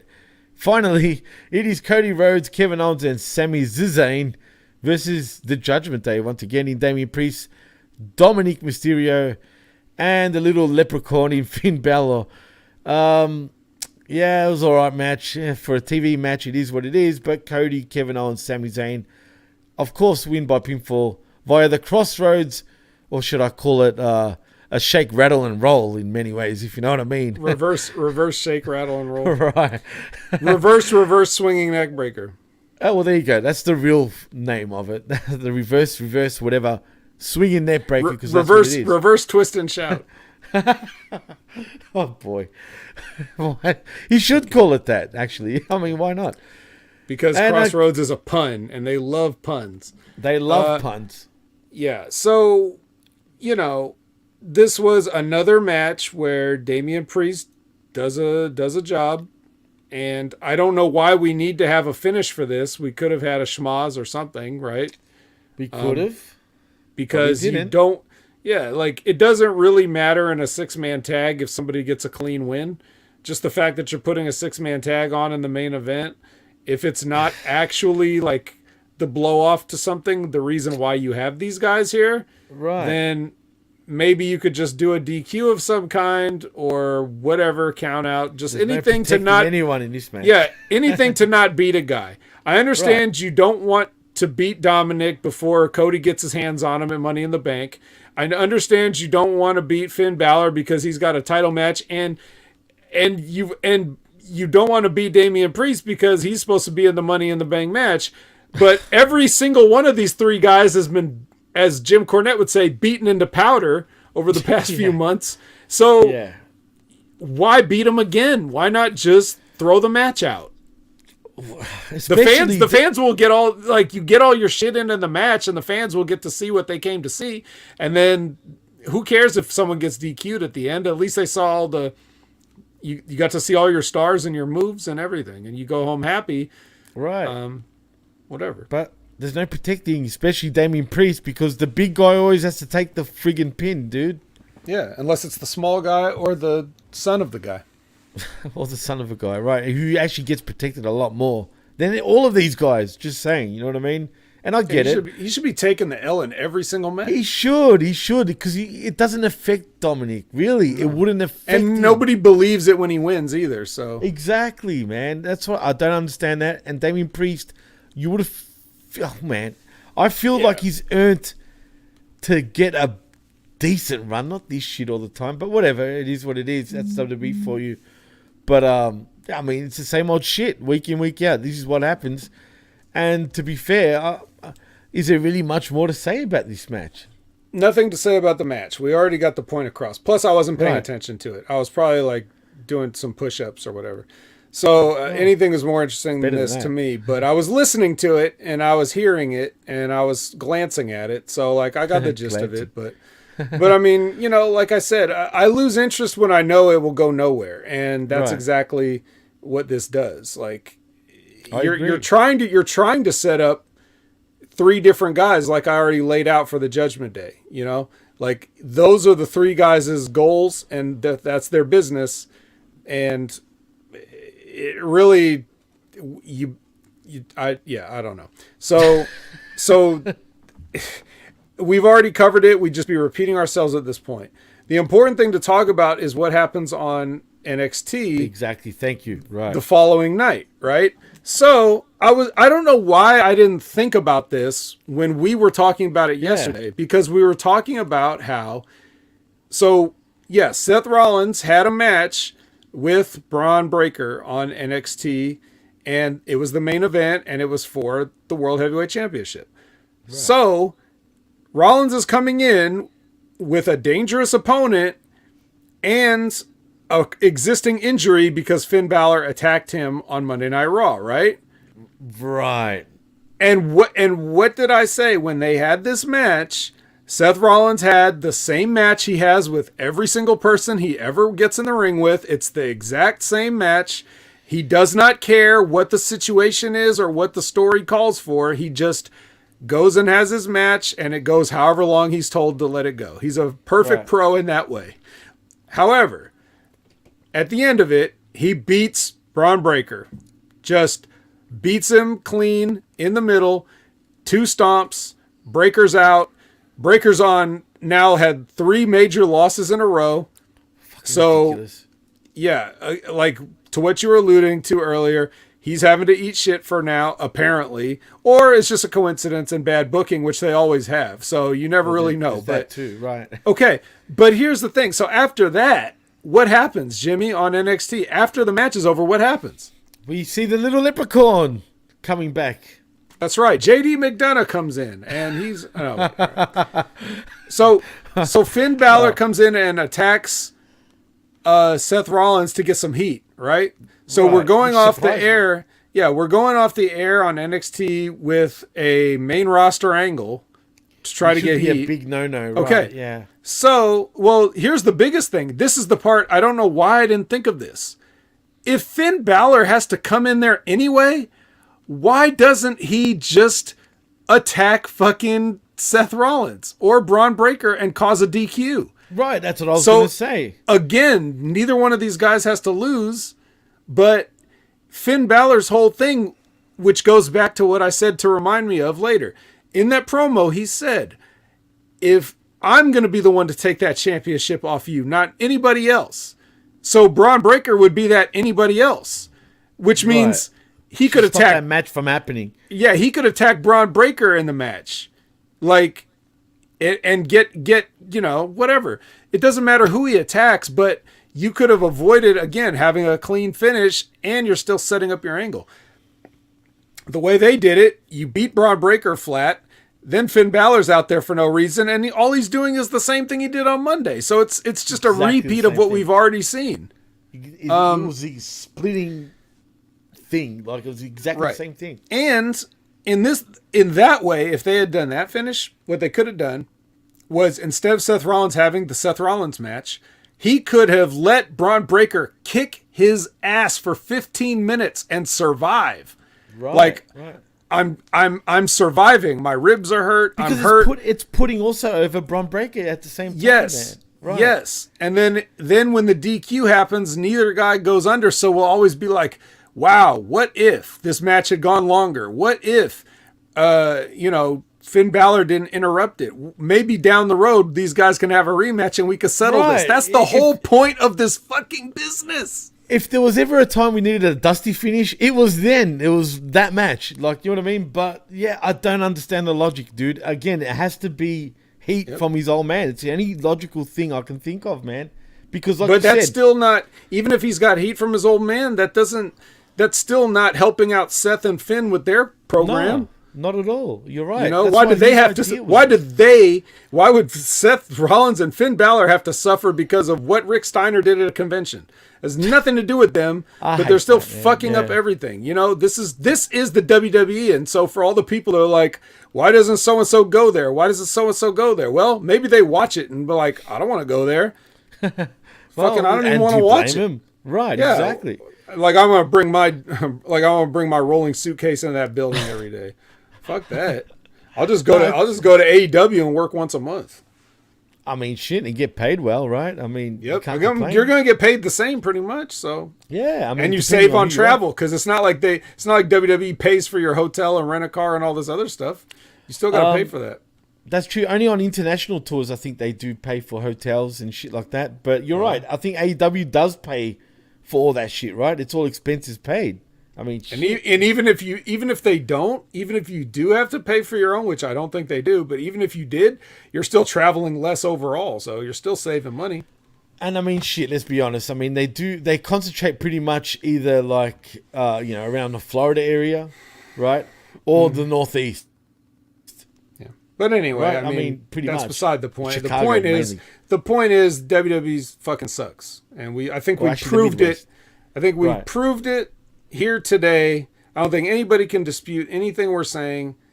I think this is probably about the worst promotion going today. Well, yeah. I mean, look, I think their PLEs are pretty good usually, right?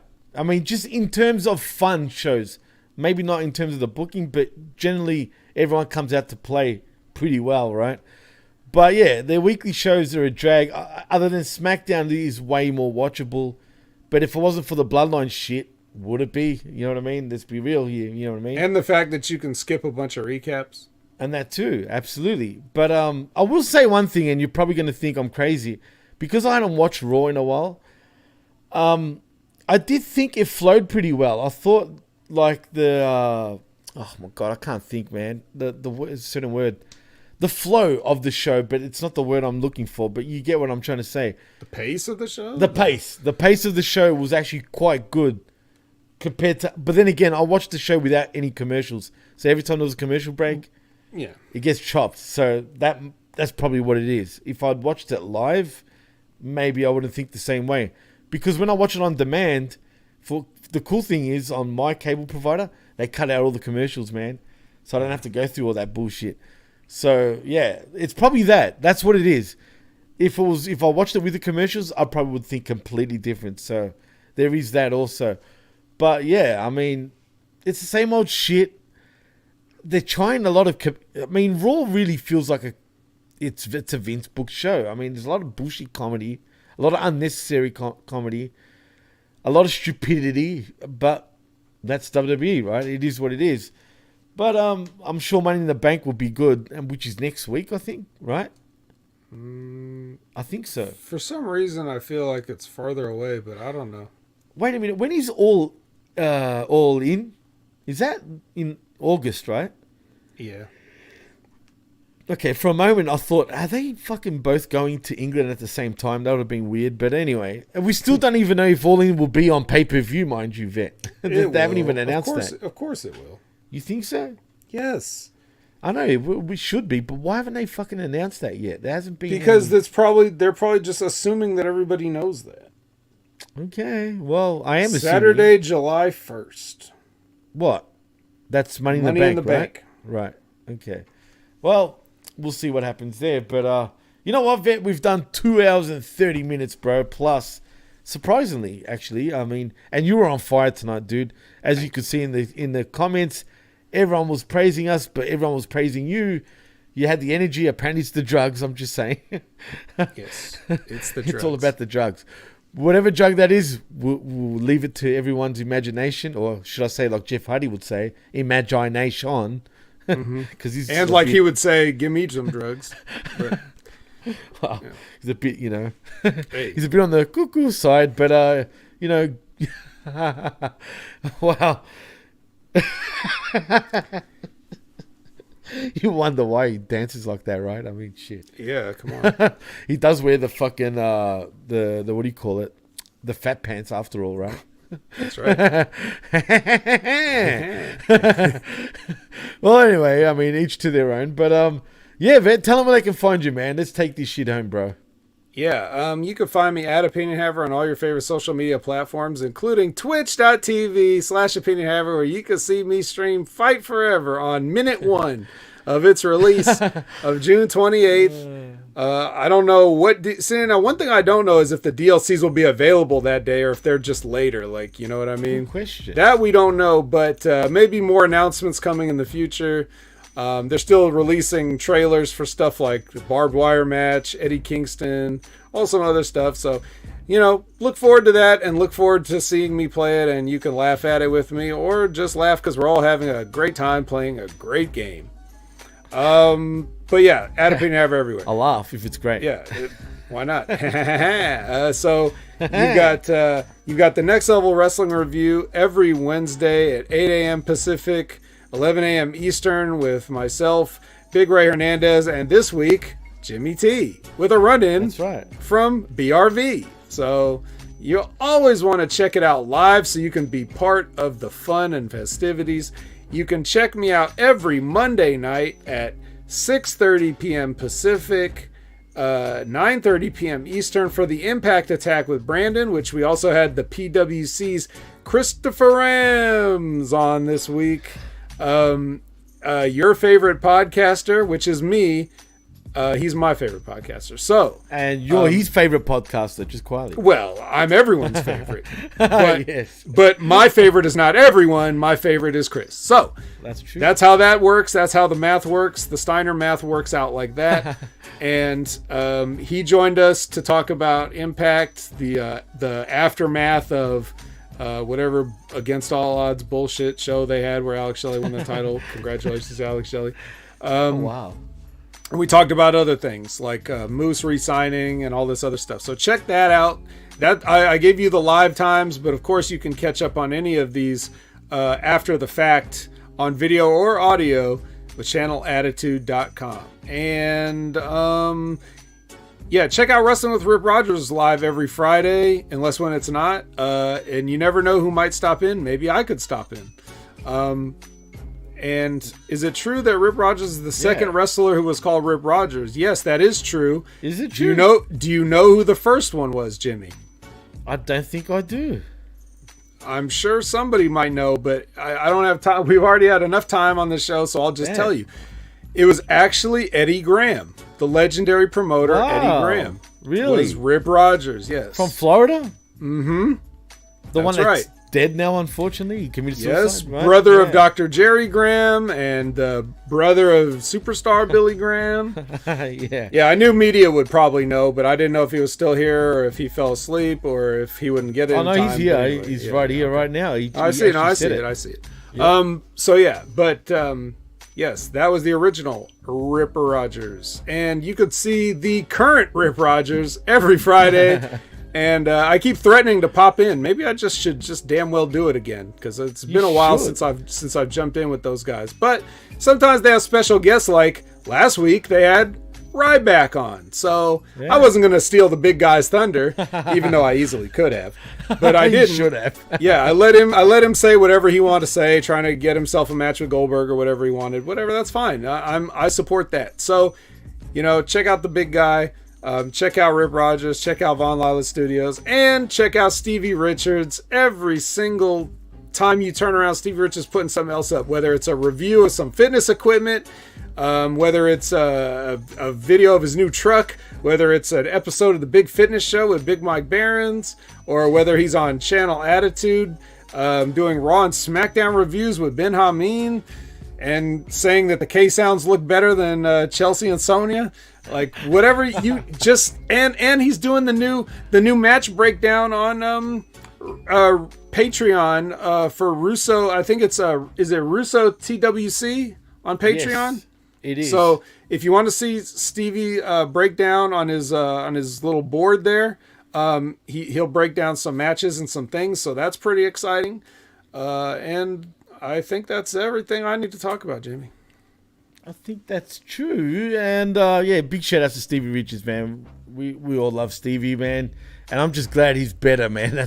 That's what matters the most. Yes. But man, you know what? He's been due to be on one of my shows for a long time now. But Stevie, he's a busy man. I don't like busting his chops. We do chat here and there, but like I said, I don't always want to bust his balls. But yeah, shout out to Stevie Richards. But if you want to follow me, you can on Twitter at DJ Mass Effect. And you can follow us at the PWC Network. Please like and subscribe right here at the PWCNetwork.podbean.com, where you can find all of our shows. Is in my shows, Chris's, Jeff Littman's, heck, even the A Show is on there. And also, I'm missing something else, Garden of Doom and whatnot. There's a few.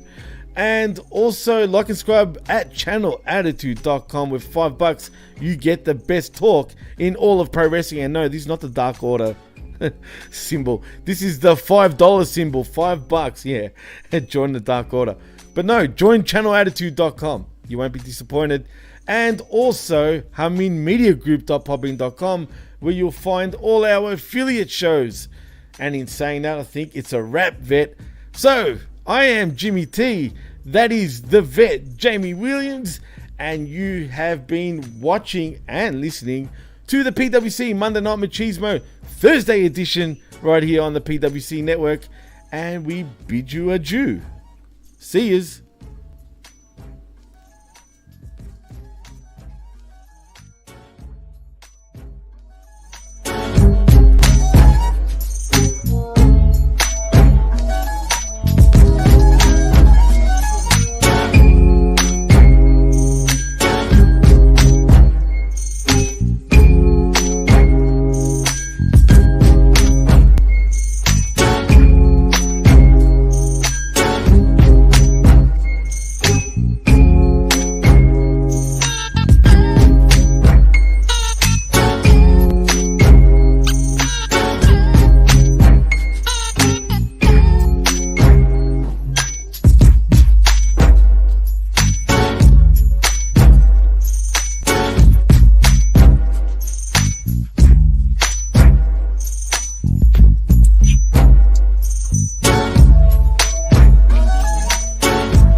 The PWC Network. What the world is watching and listening to.